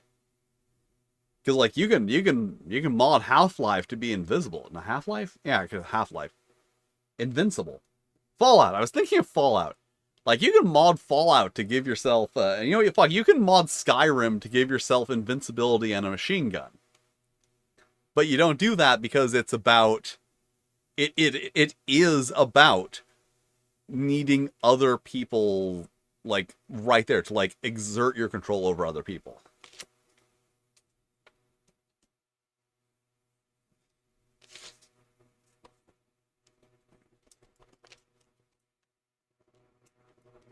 Once again, like, I'm not saying, not lack of empathy like a sociopath, lack of empathy like a spoiled child. Because, like, they can still understand the concept. Because they don't like it when someone else does it to them.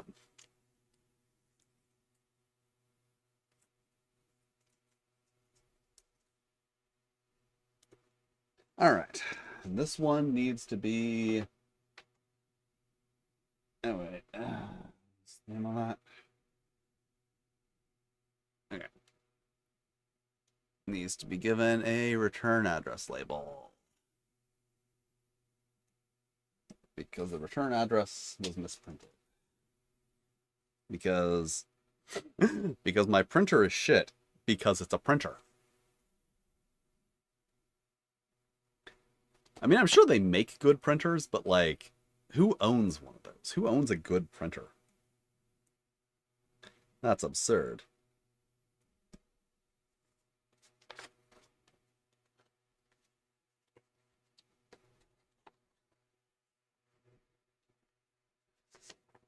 I hope I'm putting it in here correctly. My assumption is, see, I always put my zines in with a cover facing back, because my assumption is that someone will get it and they'll turn it backwards, you know, to see the flap, to open it, and then they'll pull it out and the cover will be facing them. So hopefully I'm not miscalculating the direction from which people open mail.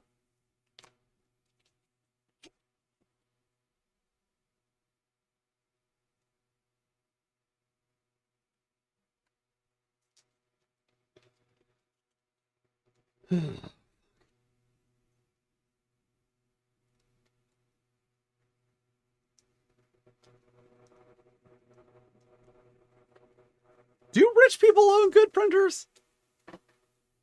Like, businesses, yeah. But, like, do rich people own good printers, or do they, like, not need to print anything?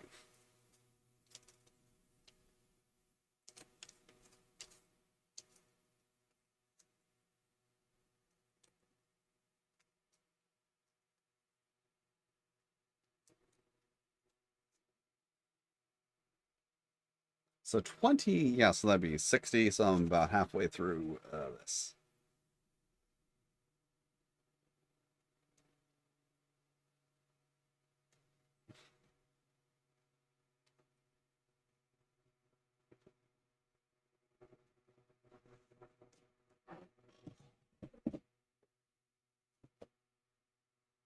Oh no, I'm out of envelopes.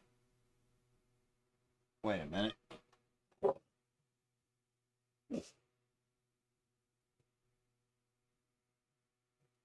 Have I been forgetting to do these?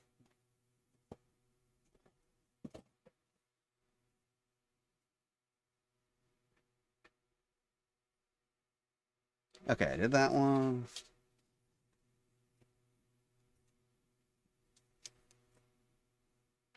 Okay, yeah, no, good.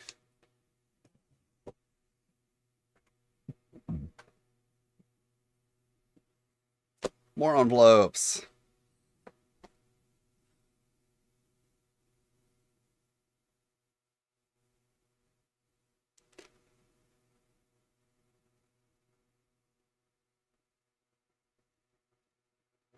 Okay.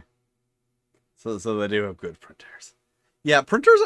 It's very interesting how like printers specifically are just like the shittiest piece of technology.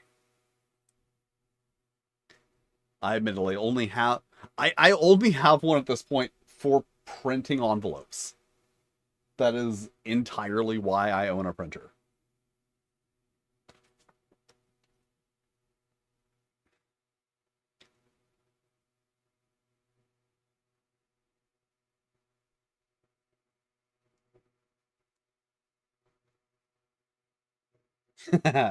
Yes. Uh, See, that doesn't work for me very well because I can't, walk into someplace with a stack of envelopes and say, "Hey, print on these." Maybe I can. I never tried. Ooh, that one wasn't good.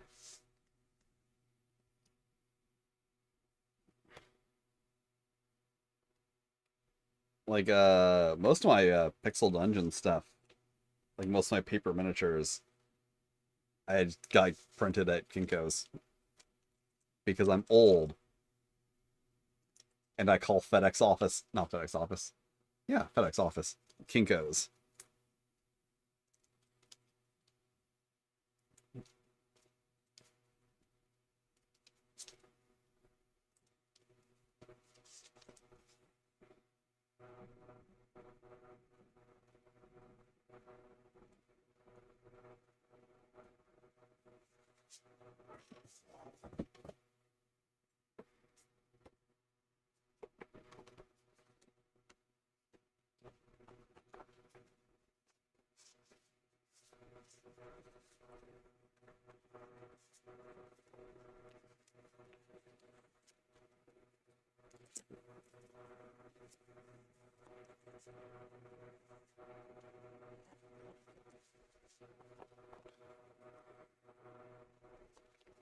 What I'd really like to do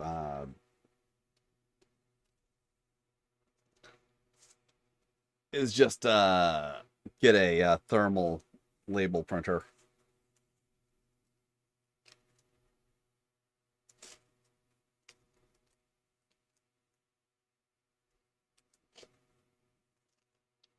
That would save a lot of time and effort.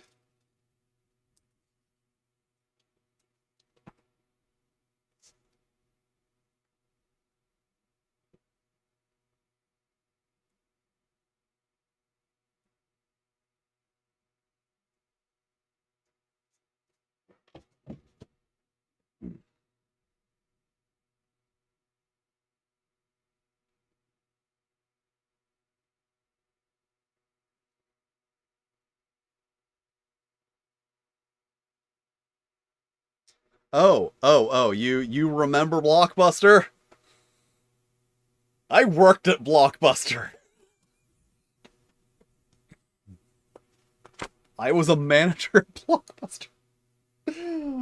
Oh, that's how old I am.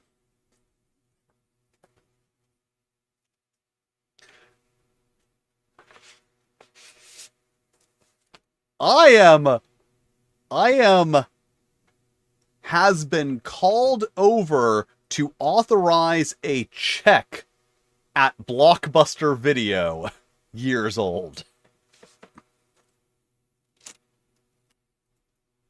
Managers had to approve checks.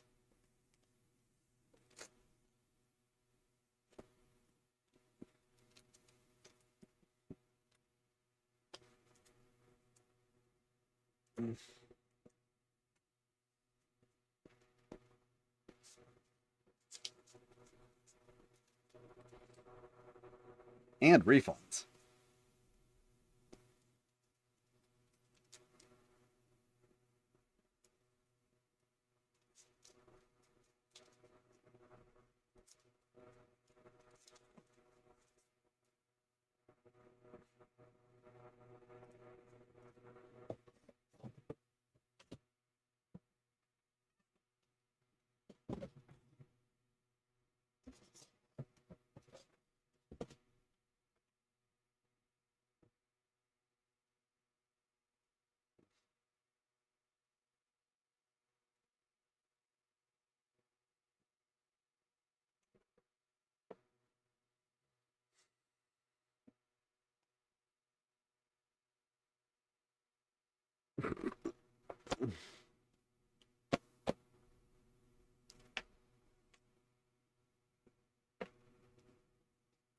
Hmm. Is that putting the DM in the cuck chair? Like,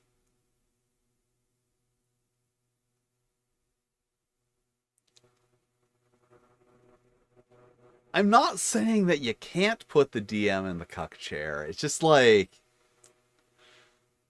I question whether having a character that just like decimates the encounter is putting the DM in the cuck chair. You'd have to like be taking over like the GMing. You have to.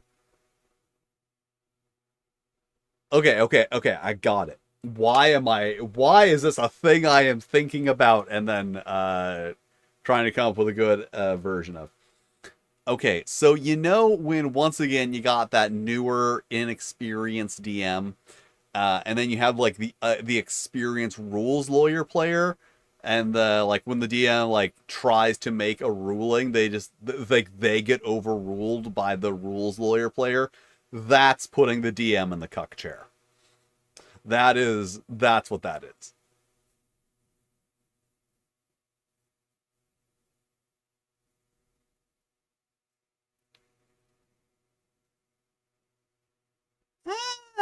Maybe.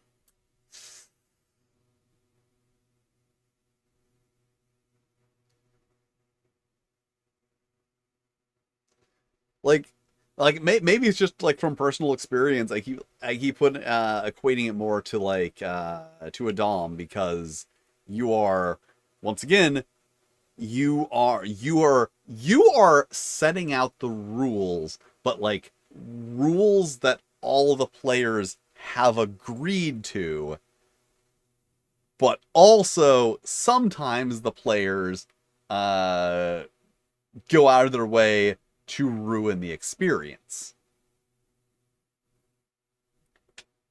They're called brats, by the way. They're terrible. If you happen to be looking at someone's dating profile and they say they're a brat, you should not. You should not. It would be my recommendation.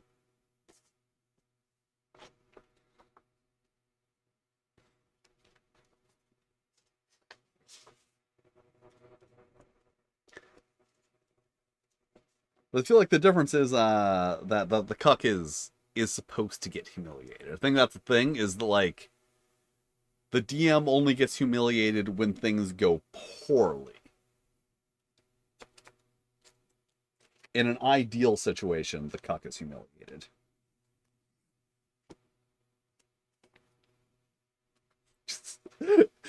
This is why people like me, because I will discuss Dungeons and Dragons and cuckoldry in the same stream. Oh fuck. Oh no. I hope twitch.tv doesn't cut off my stream. Twitch chat's been quiet. I hope I didn't get my Twitch chat cut off. I seriously doubt I would have called myself a brat. Maybe I did. But like it's a thing I have to deal with, so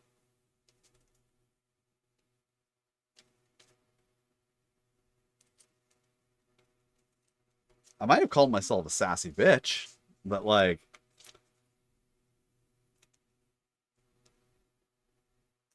brattledry is a thing that has a negative connotation in my mind.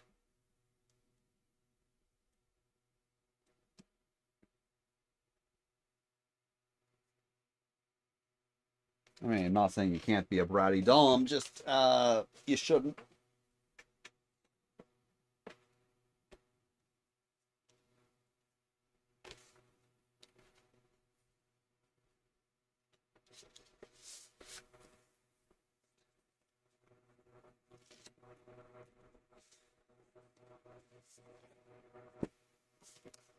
Yeah. Ooh, excellent. Yeah, you can. Oh, you can master a dungeon in many ways.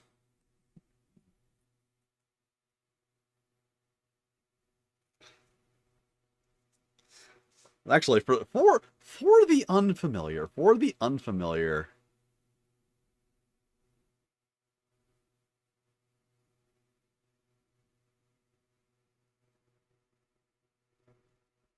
Oh. Okay. Yeah. I absolutely fucking called my partner a brat. She's a fucking brat. Why do you think I have all this experience with? Why do you think I have such strong opinions on brats? Uh, like she's brat leaning chaos gremlin. So that's actually a little bit better because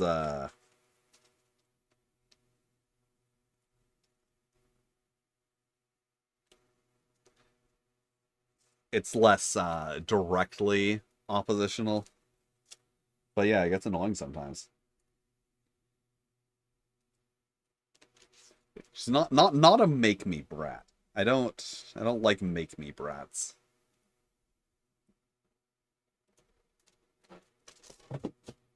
Like I understand the appeal that that you're like "Yeah, get on your knees," and then the brat's like make me, and then you're like, oh, I'm be big bad dom now. I'm gonna be big bad daddy, and I'm gonna make you do it.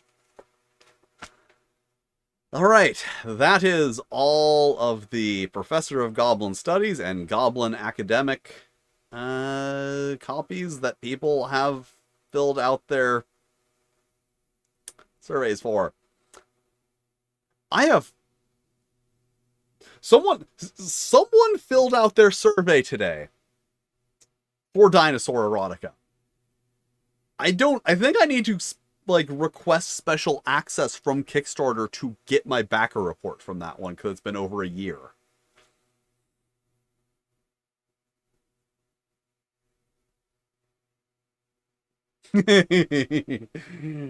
Oh. Well, maybe you need to slow down a little bit. Properly hydrate.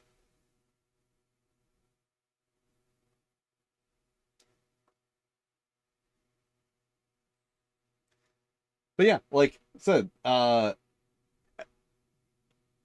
so yeah, someone submitted their survey for Dinosaur Erotica today. I guarantee you, every Kickstarter I have run has had people who just straight up did not fill out their backer survey. And this is dating back to 2013 when I think you needed the backer survey to get people's email. I don't even think you could get people's email without it.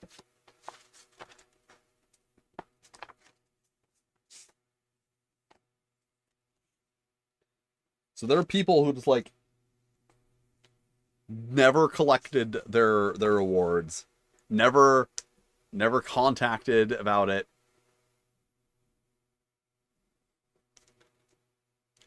Actually, here's another one. Someone purchased a copy of Satanic Panic, the role-playing game, from my itch.io shop.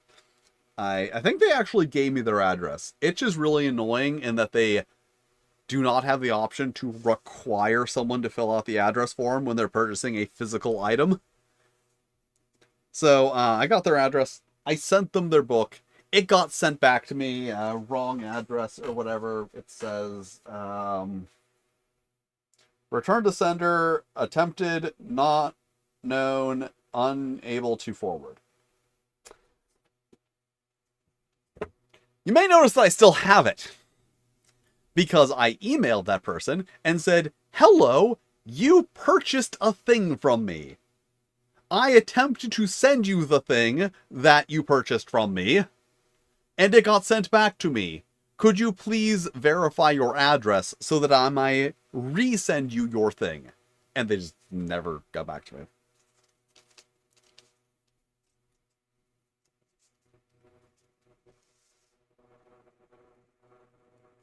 Yes, Dice Goblins is next. I am starting on them right now.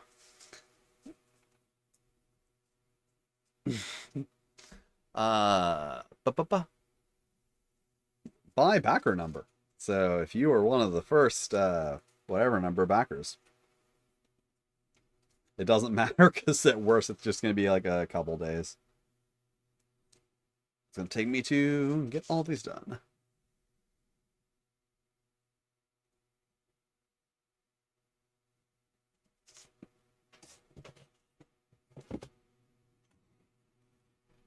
Oh no! I need more. I need more zines. Zines. Or zines. I learned that people call them zines. Like, I thought that was a thing that, like, a guy I knew did. Like, who didn't know what he was talking about. And then when he got called out on it, not so much, not called out, corrected. When he was talking about, kept it like, Zine. And then, eventually, we're like, what are you talking about? And he's like, zines, like little, like magazine. I'm like, you mean a zine? It's like, well, I like to call them zines. I'm like, I don't think you like to call them zines. I think that you thought it was pronounced zine. We corrected you just now. And your response to being corrected is to insist that you meant to say it the other way. So I thought that was just like one guy that I had to deal with. But then I was on tumblr.com website and app. And someone had like reblogged a poll that someone had put up that was, how do you pronounce this word? And apparently a lot of people call them zines. And the comments were just full of people saying, it's short for magazine.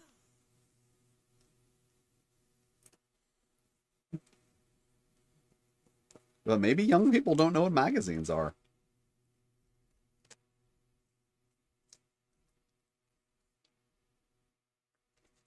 They only know TikTok.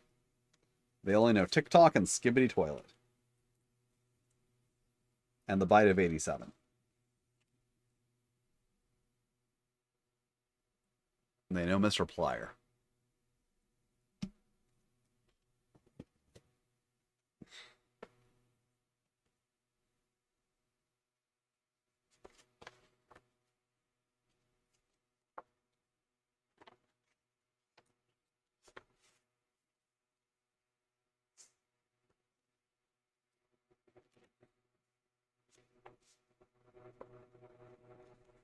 I used to like to jokingly refer to Mr. Plier as the artist of Two Kind's brother, but I kept forgetting his name. It got to the point where like I couldn't remember his name frequently enough to make the joke, and then people would be like, "What?" Be like, "Yeah, you didn't know the brother of the guy who does Two Kinds. He's like a cam girl or something."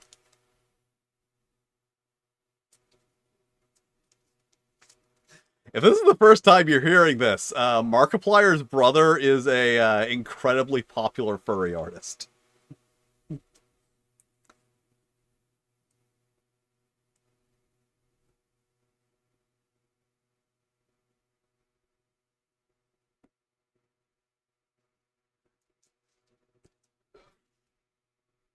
There must be.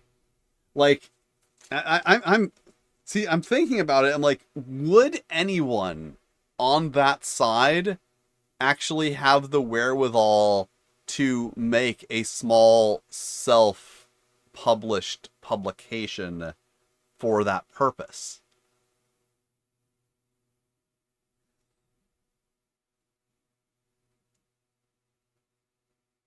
Like, yeah, I'm sure there's Nazi zines out there, like literal Nazi zines put out by Nazi punks. But I'm wondering if that's a thing, like, because the MAGA crowd, they aren't really zinesters. They're more podcasters.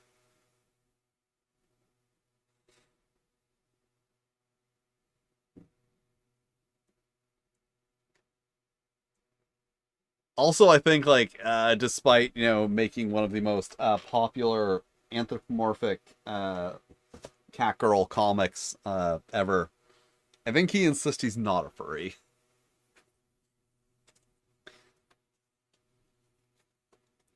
Not in the way that Odd One Out, you know, is clearly having fun with it by being like, guys, I'm not a furry, buys a fucking fursuit.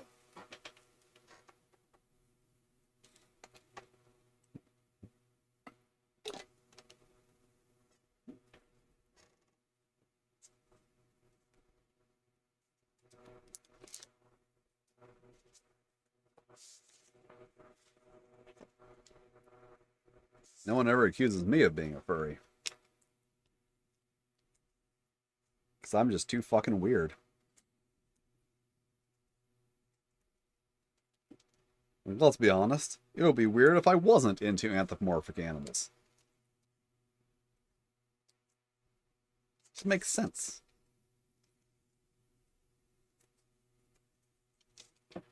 Honestly, the...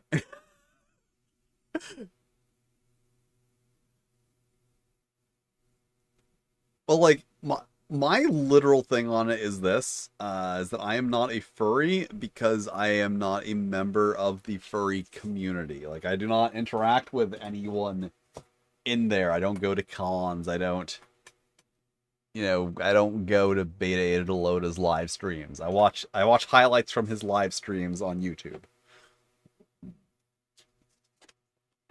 And let me tell you, art commissions on all sides have really dried up in the last few years.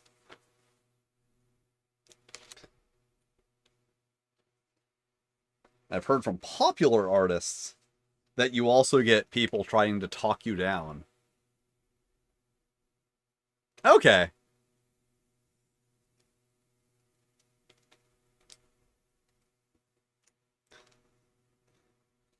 Here's the question, are the magazines self-aware enough to realize that they are making that pun?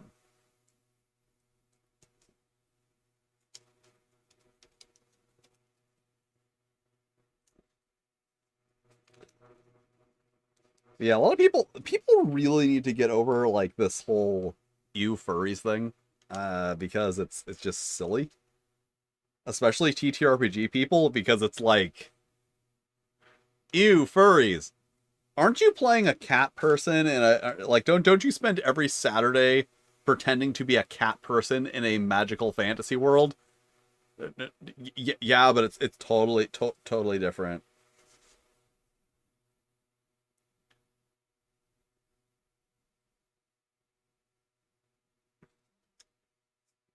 When I'm pretending to be a cat person, I don't say ooh woo.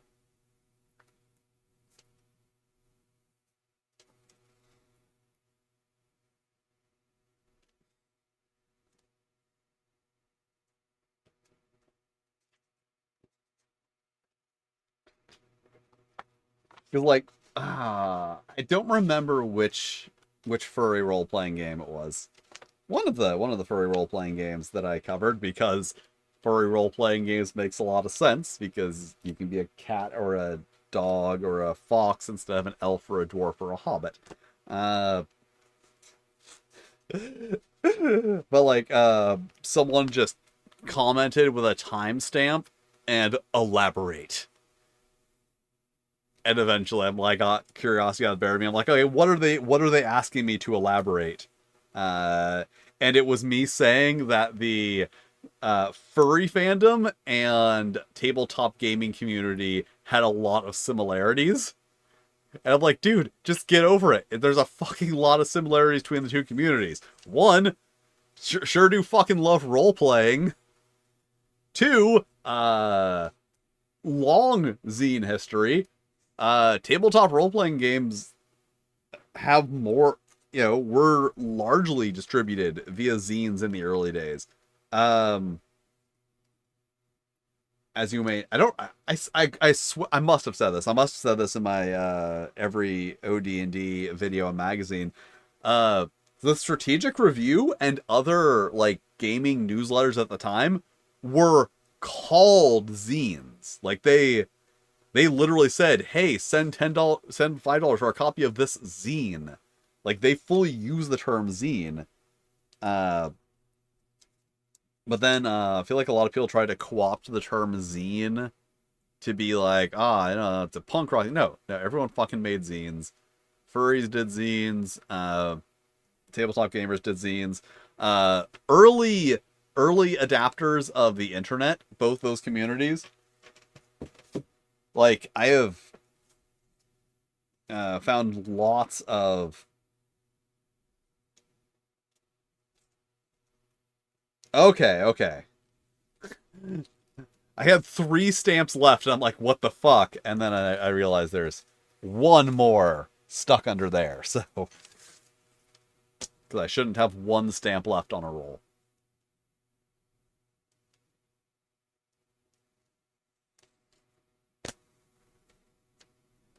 I never respond to it.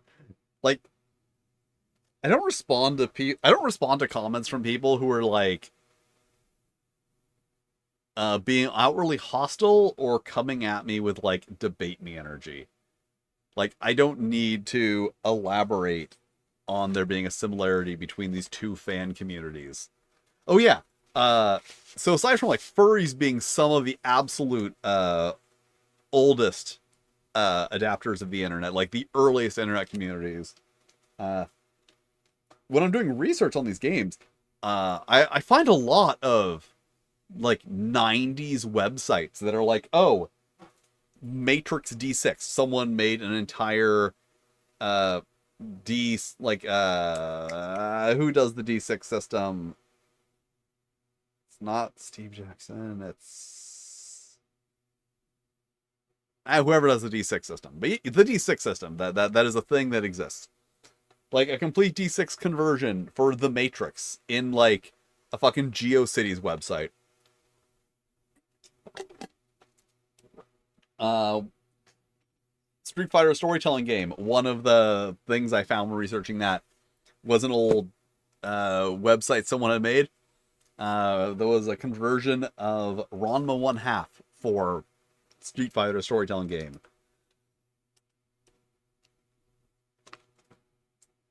And thanks to the Internet Archive, I have access to all these things.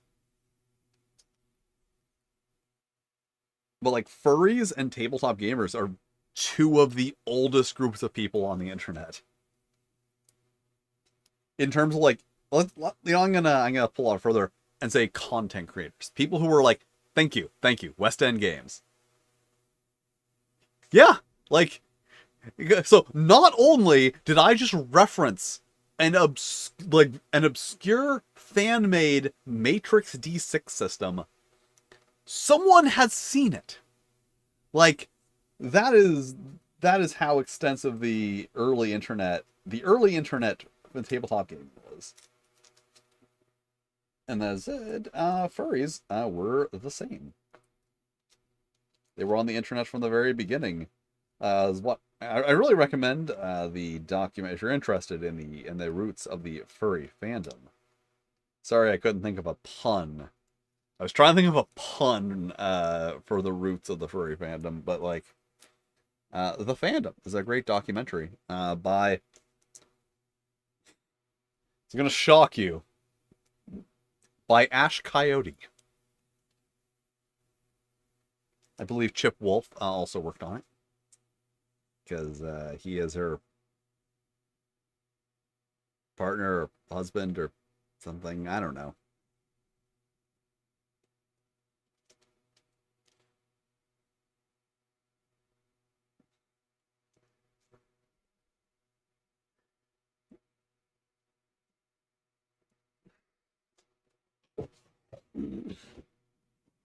Ugh. Ow. For some reason, my tailbone hurts. Weird. Like I've been sitting in a bad posture for however long I've been doing this stream. It's awkward balancing this thing on my knees. How long have I been streaming? 2 hours and 21 minutes exactly.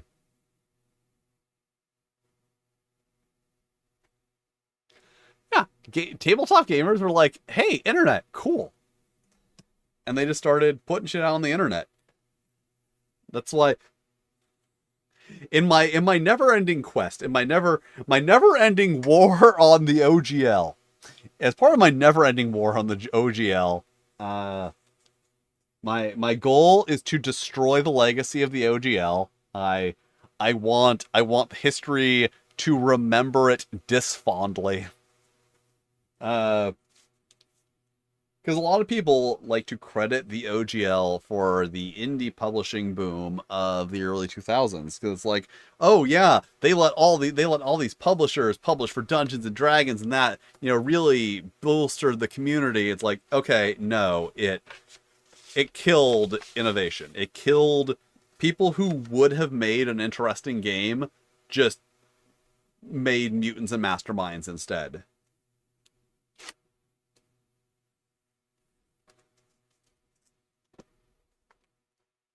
But like, there's no better proof than that people were doing fucking full conversions of The Matrix and just putting it online for free as soon as they had the option to do so.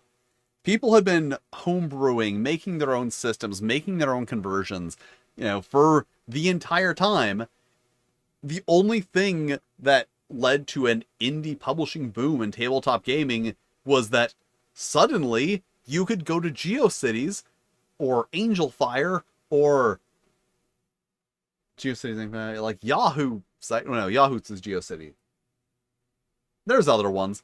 And you could put that stuff on the internet and people could see it. That was the only thing. And also you could sell it if you were lucky. If you were a really fucking early adopter like Eden Studios. Creators of All Flesh Must Be Eaten. One of the earliest publishers online. Even Wizards of the Coast. Before they sucked. I mean, they always sucked, but before they became the Wizards of the Coast that sucks now, like that sucks in a very specific way, they were early internet adapters. For more on that particular topic, you can watch my every D20 Modern product video, because like they put out a lot of not just like shit, but like meaningful supplementary content in a digital format through their website for free. And it's so weird to think like, ah, yes, Wizards of the Coast. A company doing something ahead of its time. But no, they actually did. And then PDF Gate happened. Which, for the young people who didn't watch my video on something, I don't remember if I talked about it in my 4th edition video. I might have talked about it in my Warhammer Fantasy Roleplay 3rd edition video. This is what happens when you have hundreds of videos. You just can't fucking remember what they are. Okay, have a good night. I will try to stream more. Problem is I need something to do. I am, as mentioned earlier, like way earlier in my thing about how like I can't conceive of myself as being someone with fans. So if I am going to do a stream, I need to be doing something. Like this. Like I can't just, like the idea that I could just stream and not do anything is foreign to me. It's like that's what other people do. That's what people with popular following. That's what people with 10,000 followers on Twitter do. I only have 400 followers on Twitter, probably. I haven't checked my Twitter recently. But I can tell you that the last time I checked my Twitter, which I have had since 2015, I have had that account for 10 years, I have amassed 400-something followers. And on Blue Sky, which I have had for, you know, like however long that's been around, I've gotten over 800. And it's like, okay, yeah, Twitter's a viable platform. Sure, buddy.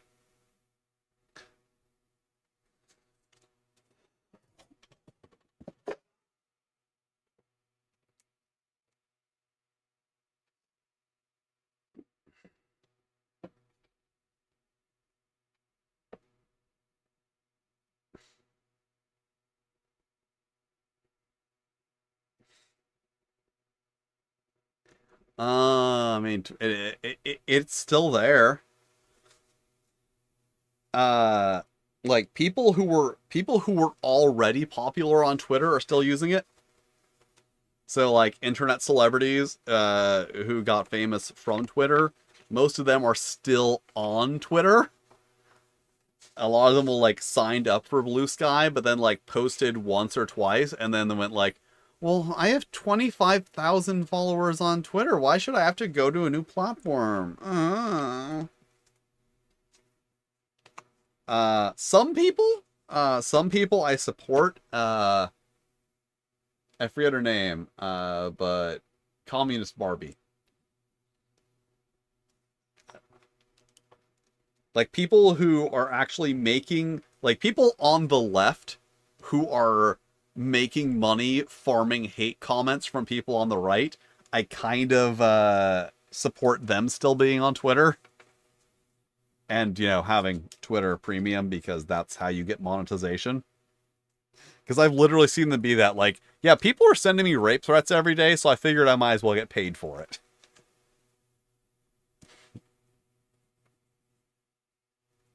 Yes, Facebook. Well, Facebook is still a thing. The problem here's the thing, here's the issue with Facebook is that like it has very much integrated itself as a platform for keeping up with things and people. Like that's the advantage that Facebook has. Like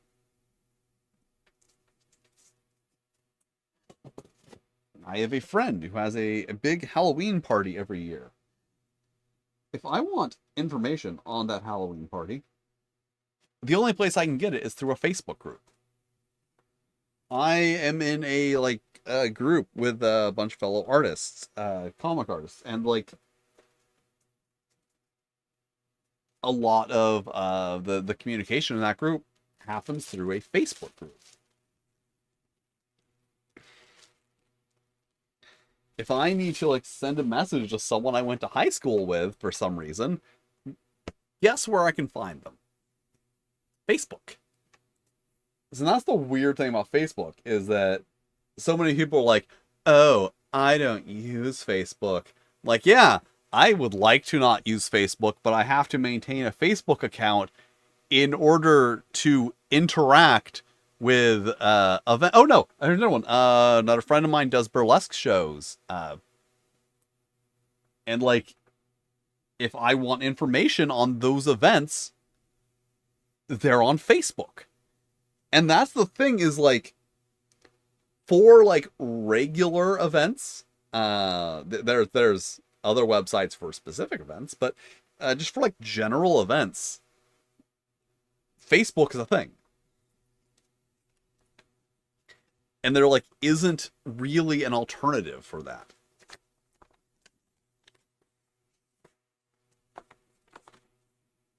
Which is annoying. I don't like Facebook.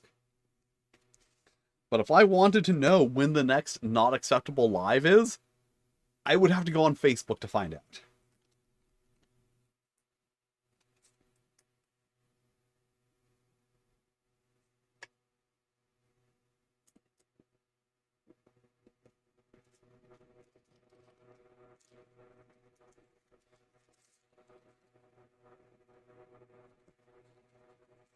Because Facebook is really the last social media site that really focused on like keeping up with people you know instead of being a platform. Like Facebook isn't a platform, it's a forum. I don't even know what to call it.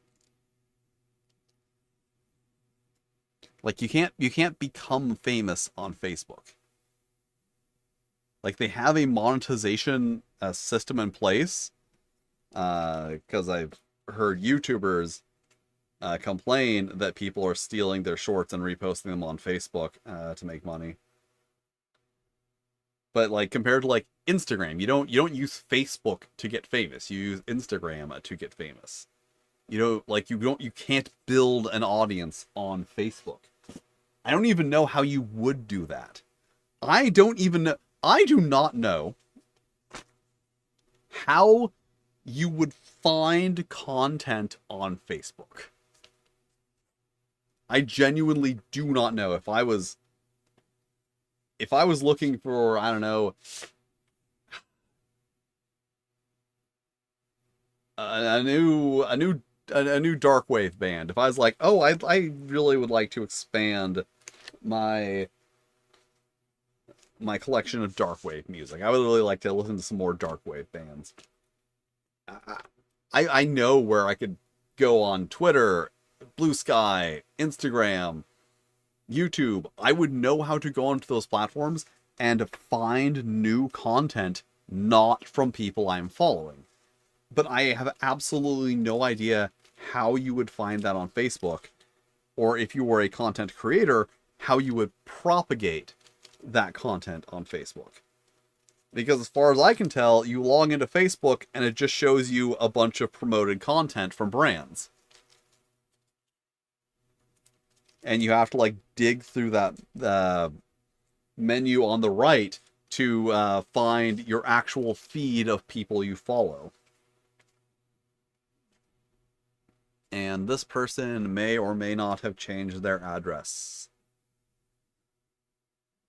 So I need to double check that.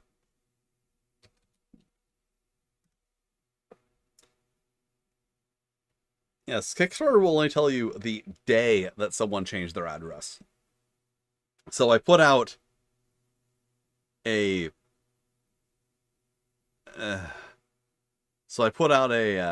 like an update yesterday afternoon saying like, okay, I have the zines, I'm going to start sending them out, so make sure to update your address and shit if you need to.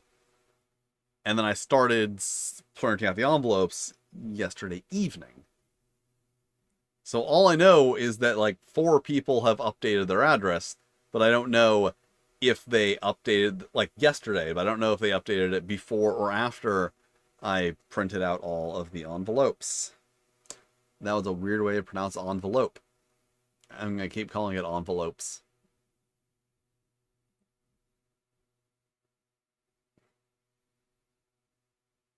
Alright, who am I looking for?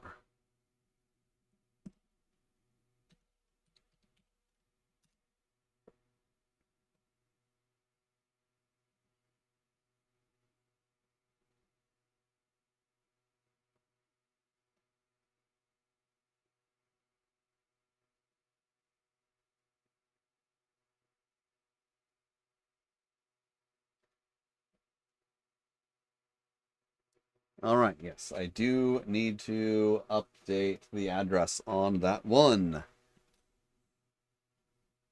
Because they just sent me a single email at like 9 o'clock being like, oh, here's all the people who updated their address today.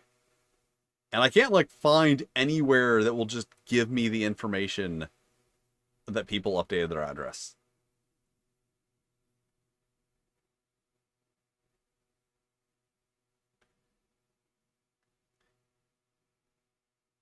And as long as I'm complaining. Is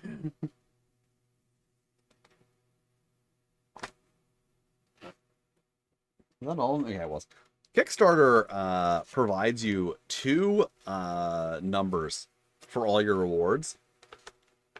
Like, you can download a more detailed chart for this. But if you just look on the website, you get 2 important numbers. 1, total number of rewards pledged for. And that is everyone. Anytime someone pledged for one of the rewards, whether they changed their pledge, whether they canceled their pledge, Just anyone who selected that reward at any time. And then there's the SKUs, which only gives you the number of that reward based on the responses to the survey or other thing. Backer Pledge Manager. So there is no place you can log in to just get number of current pledged for rewards. So if I were to go and look, it would say, if I were to go and look, it would say I literally am still on that page, so I can look it up.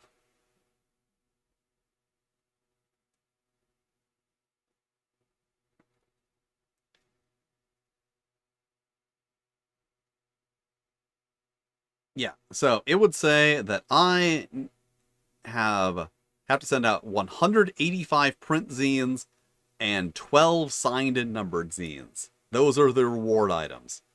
But then if I go back to SKUs, 172 print zines and 10 signed and numbered zines.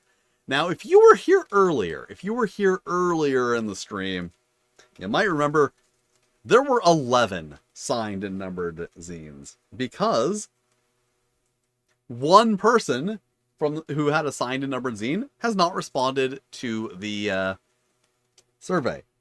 So their copy is not counted in the SKUs. And then someone else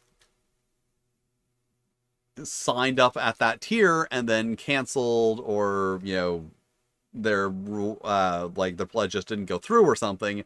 So they were removed from it, but it's still giving me a count of 12 and 10, neither of which is correct.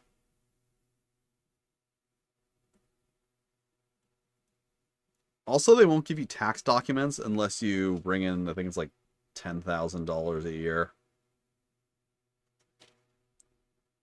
Which is ridiculous, because fucking Amazon sends me tax documents for $5.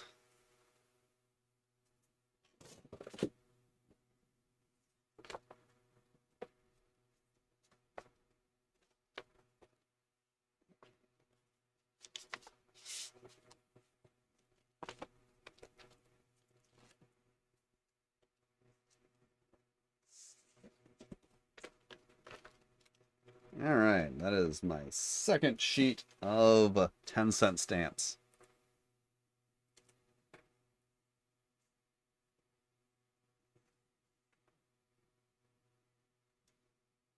Ugh.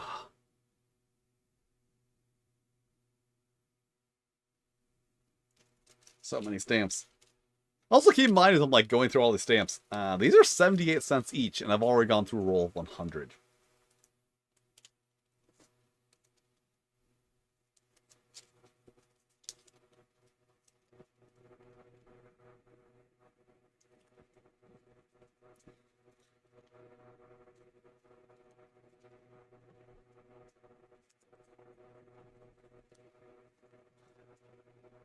Actually, yeah, over the course of this stream, where I will be doing 50 of these, I will be applying $122 worth of postage.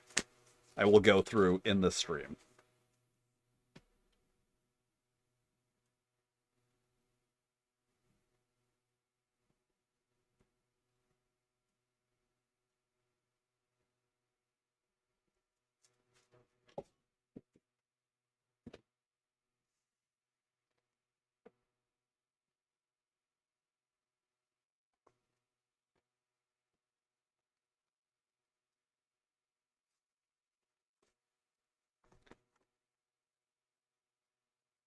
And as I said earlier, that's actually a really good deal.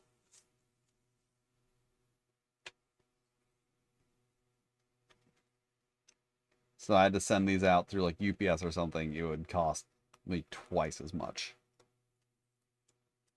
At least.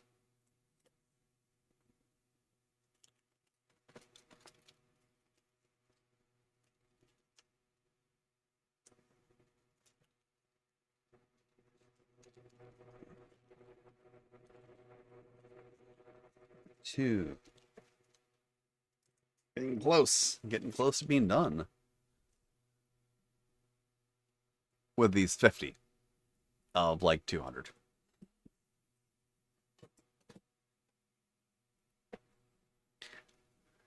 And my hip hurts. Ah, 'cause I'm old. I mean, it's not just, it's not really just that. It's not that so much. Not so much that I'm old as much as it is that I'm in terrible shape because I sit in front of a computer for 16 hours a day.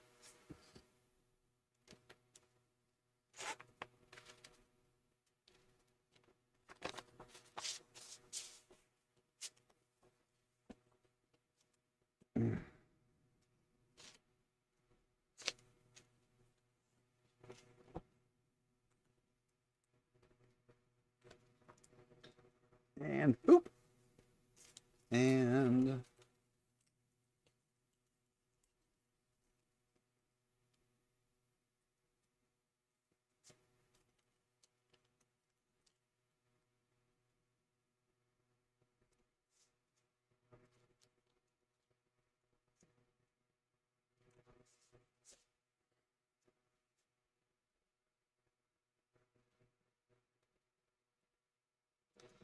all right. Oh.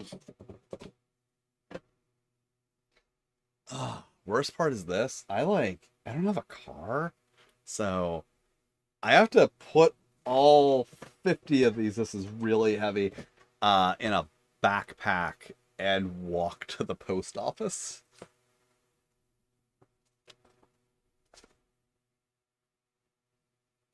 Like, I could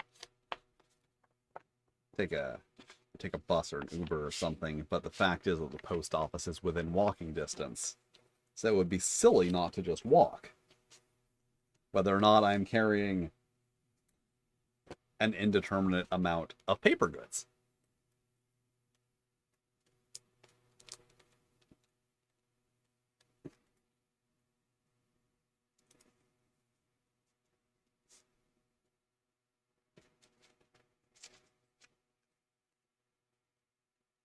Okay. Everything seems to be working out to the correct numbers. Ooh, this one's going to a friend of mine.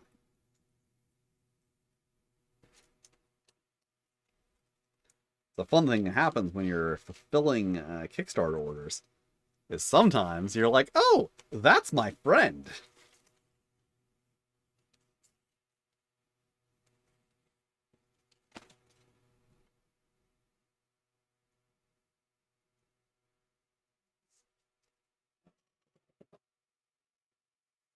And sometimes you're like, ooh, that's my enemy.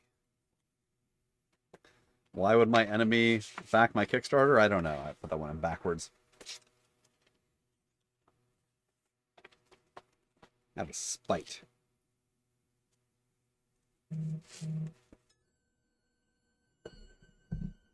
Oh no, Michael Myers is in the house.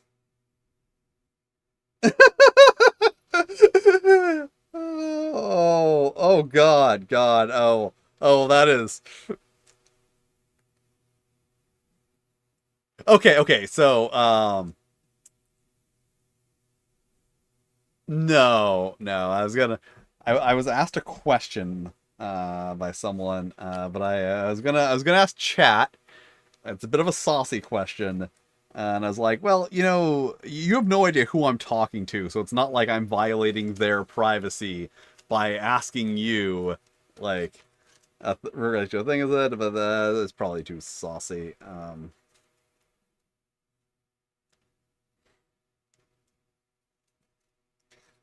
Uh, it was a question about whether or not it's hotter to set a scene in a sauna or a shower, and I feel like there's a right answer to that and a wrong answer to that.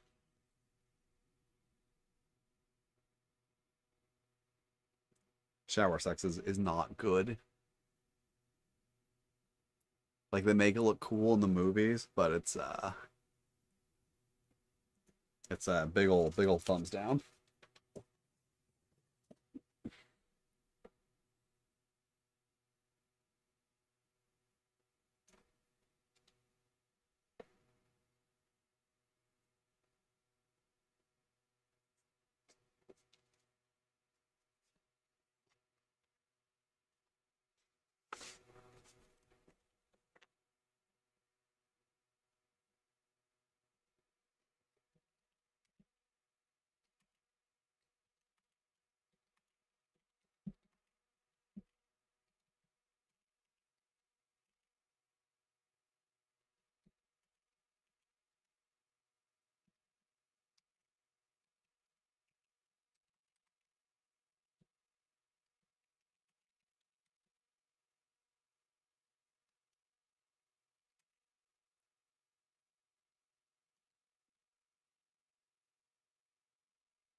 All right.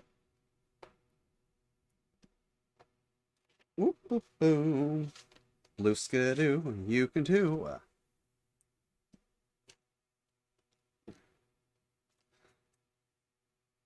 All right. Do-do-do. No audio. No audio. Do. Okay, well, I got audio going in.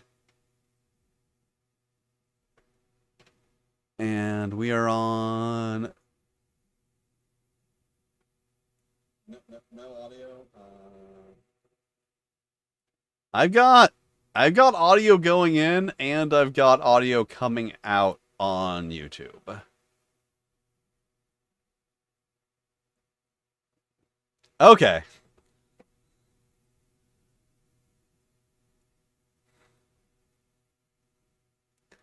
That's the fucky thing with streaming is that, like, you got a microphone, there's a button on it, and if I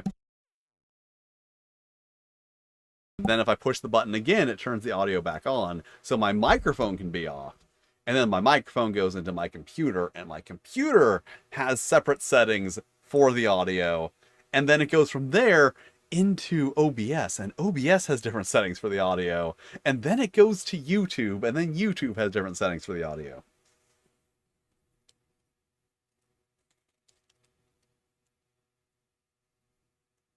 It gets even worse with Twitch, because then with Twitch, I also have notifications that pop up on screen. So I have that going on, and then, like, the notification comes from Twitch, goes into my OBS, pops up on my screen, and then goes back to Twitch.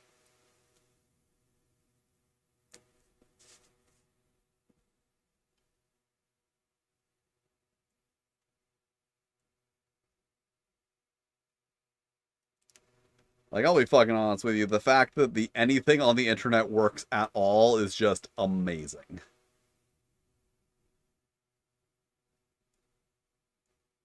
I studied network administration. I will tell you, the fact that any of this works is just absurd. None of this should work.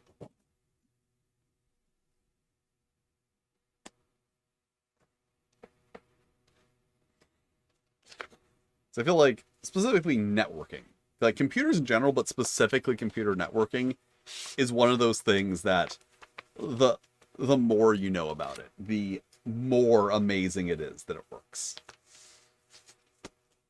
Because, you know, normally it's like, oh, that's magic, and then you learn how it works, and you're like, oh, okay, now it makes sense. Now I understand how this thing works.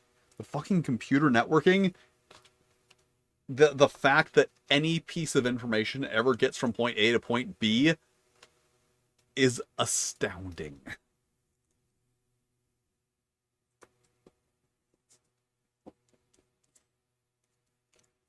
And then it happens, you know, nearly instantly.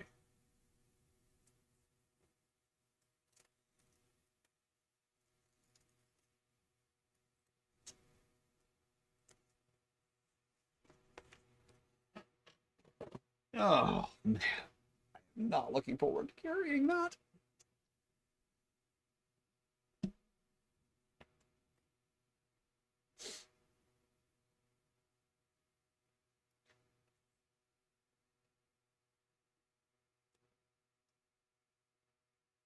Oh, yeah, I could do some math on that. Okay,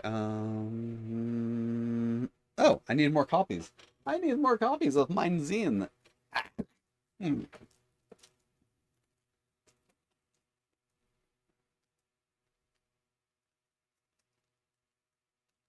And a bad Leroy Brown, baddest man in the whole dang town. Bigger than old King Kong, meaner than a junkyard dog. Okay. How many do I have left? 1, 2, 3, 4.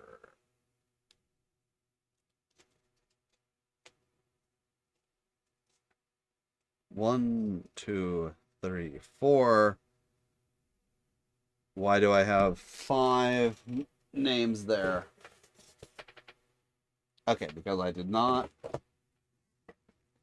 cut this one out yet.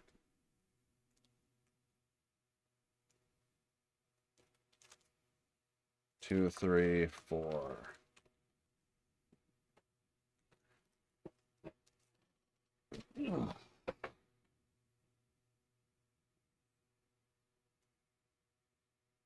Why does this one feel thicker than the others?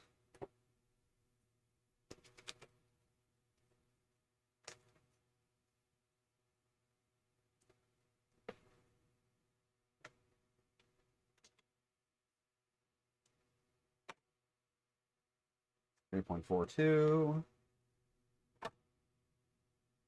3.4. Okay, so it's not heavier. That's weird.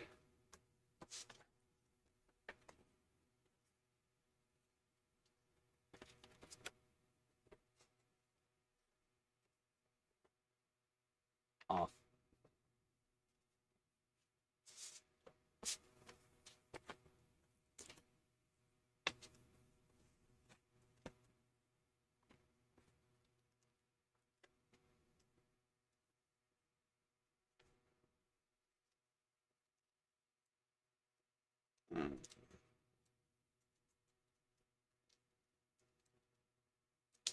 No, there we go.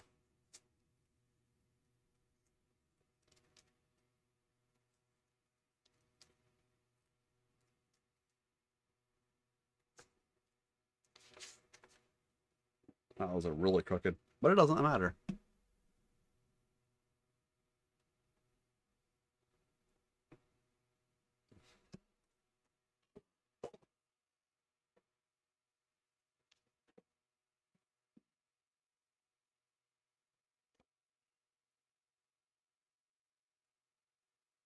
Yeah.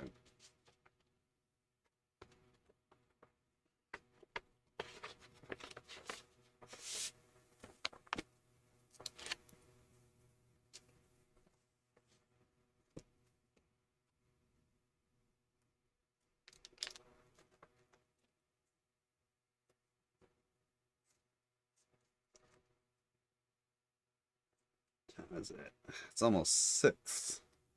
Might be a bit too late for a cup of coffee. Or it might be the perfect time for a cup of coffee. A big old slice of banana bread.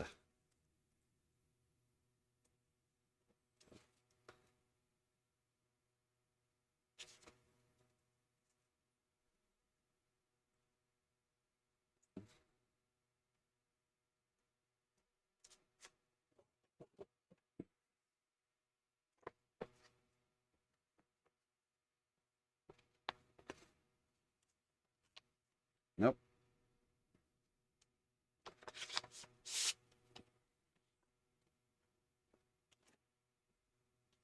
Whoop. The worst part is when I go to the post office, I check again to make sure they're sealed and that all the stamps are on securely. Then I have to lay them all out. Like, legitimate pro tip here. I say pro tip jokingly a lot, but like legitimate pro tip here. Especially if you have issues with anxiety. Anything you mail, just take a picture with your phone. Then if you're ever like, oh fuck, did I put the address on wrong? Did I put enough stamps? Did I this or that? You can always just pull out the photo and be like, yes. If someone says, I did not get my thing, you can pull up your photo and look and be like, was this your correct address?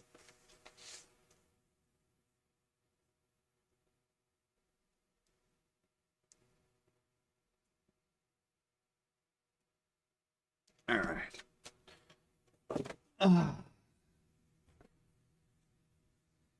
And 50, or rather 49. I sent one last night.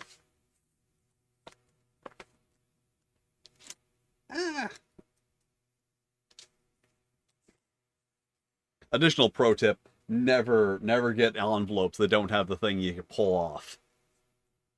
Because that has saved you a lot of time and effort.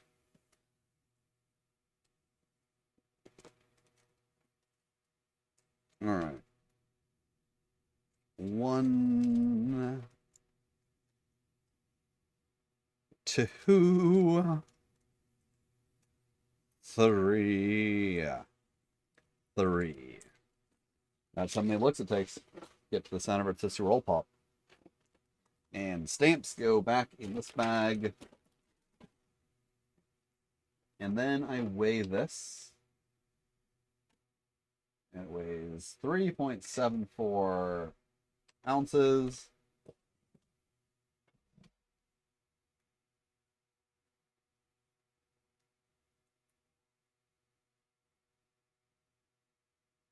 And 3.74 times 50 is 187. And 187 divided by 16 is 11.63. That's only 11 pounds? Feels like it's more than 11 pounds. Yeah, I guess that's about 11 pounds. I literally have 12-pound weights over there. This feels like it's more than that. But still, there's a difference between lifting an 11-pound thing and carrying an 11-pound thing. So there we go. I got all these lovely, lovely zines that I can send out into the world in the future tomorrow evening, because Kickstarter, I keep forgetting that, like, when you do the lock addresses thing, it gives them a few days to do it. So after tomorrow afternoon, no one will be able to change their address, and then I will be able to send all these out. If you're wondering why they fit so perfectly in this box, this is a box from one of my previous zines. From Mixum, who never shorted me on an order. I mean, they fucked up 2 of my copies of Penetrating the Veil, but they never shorted me on an order.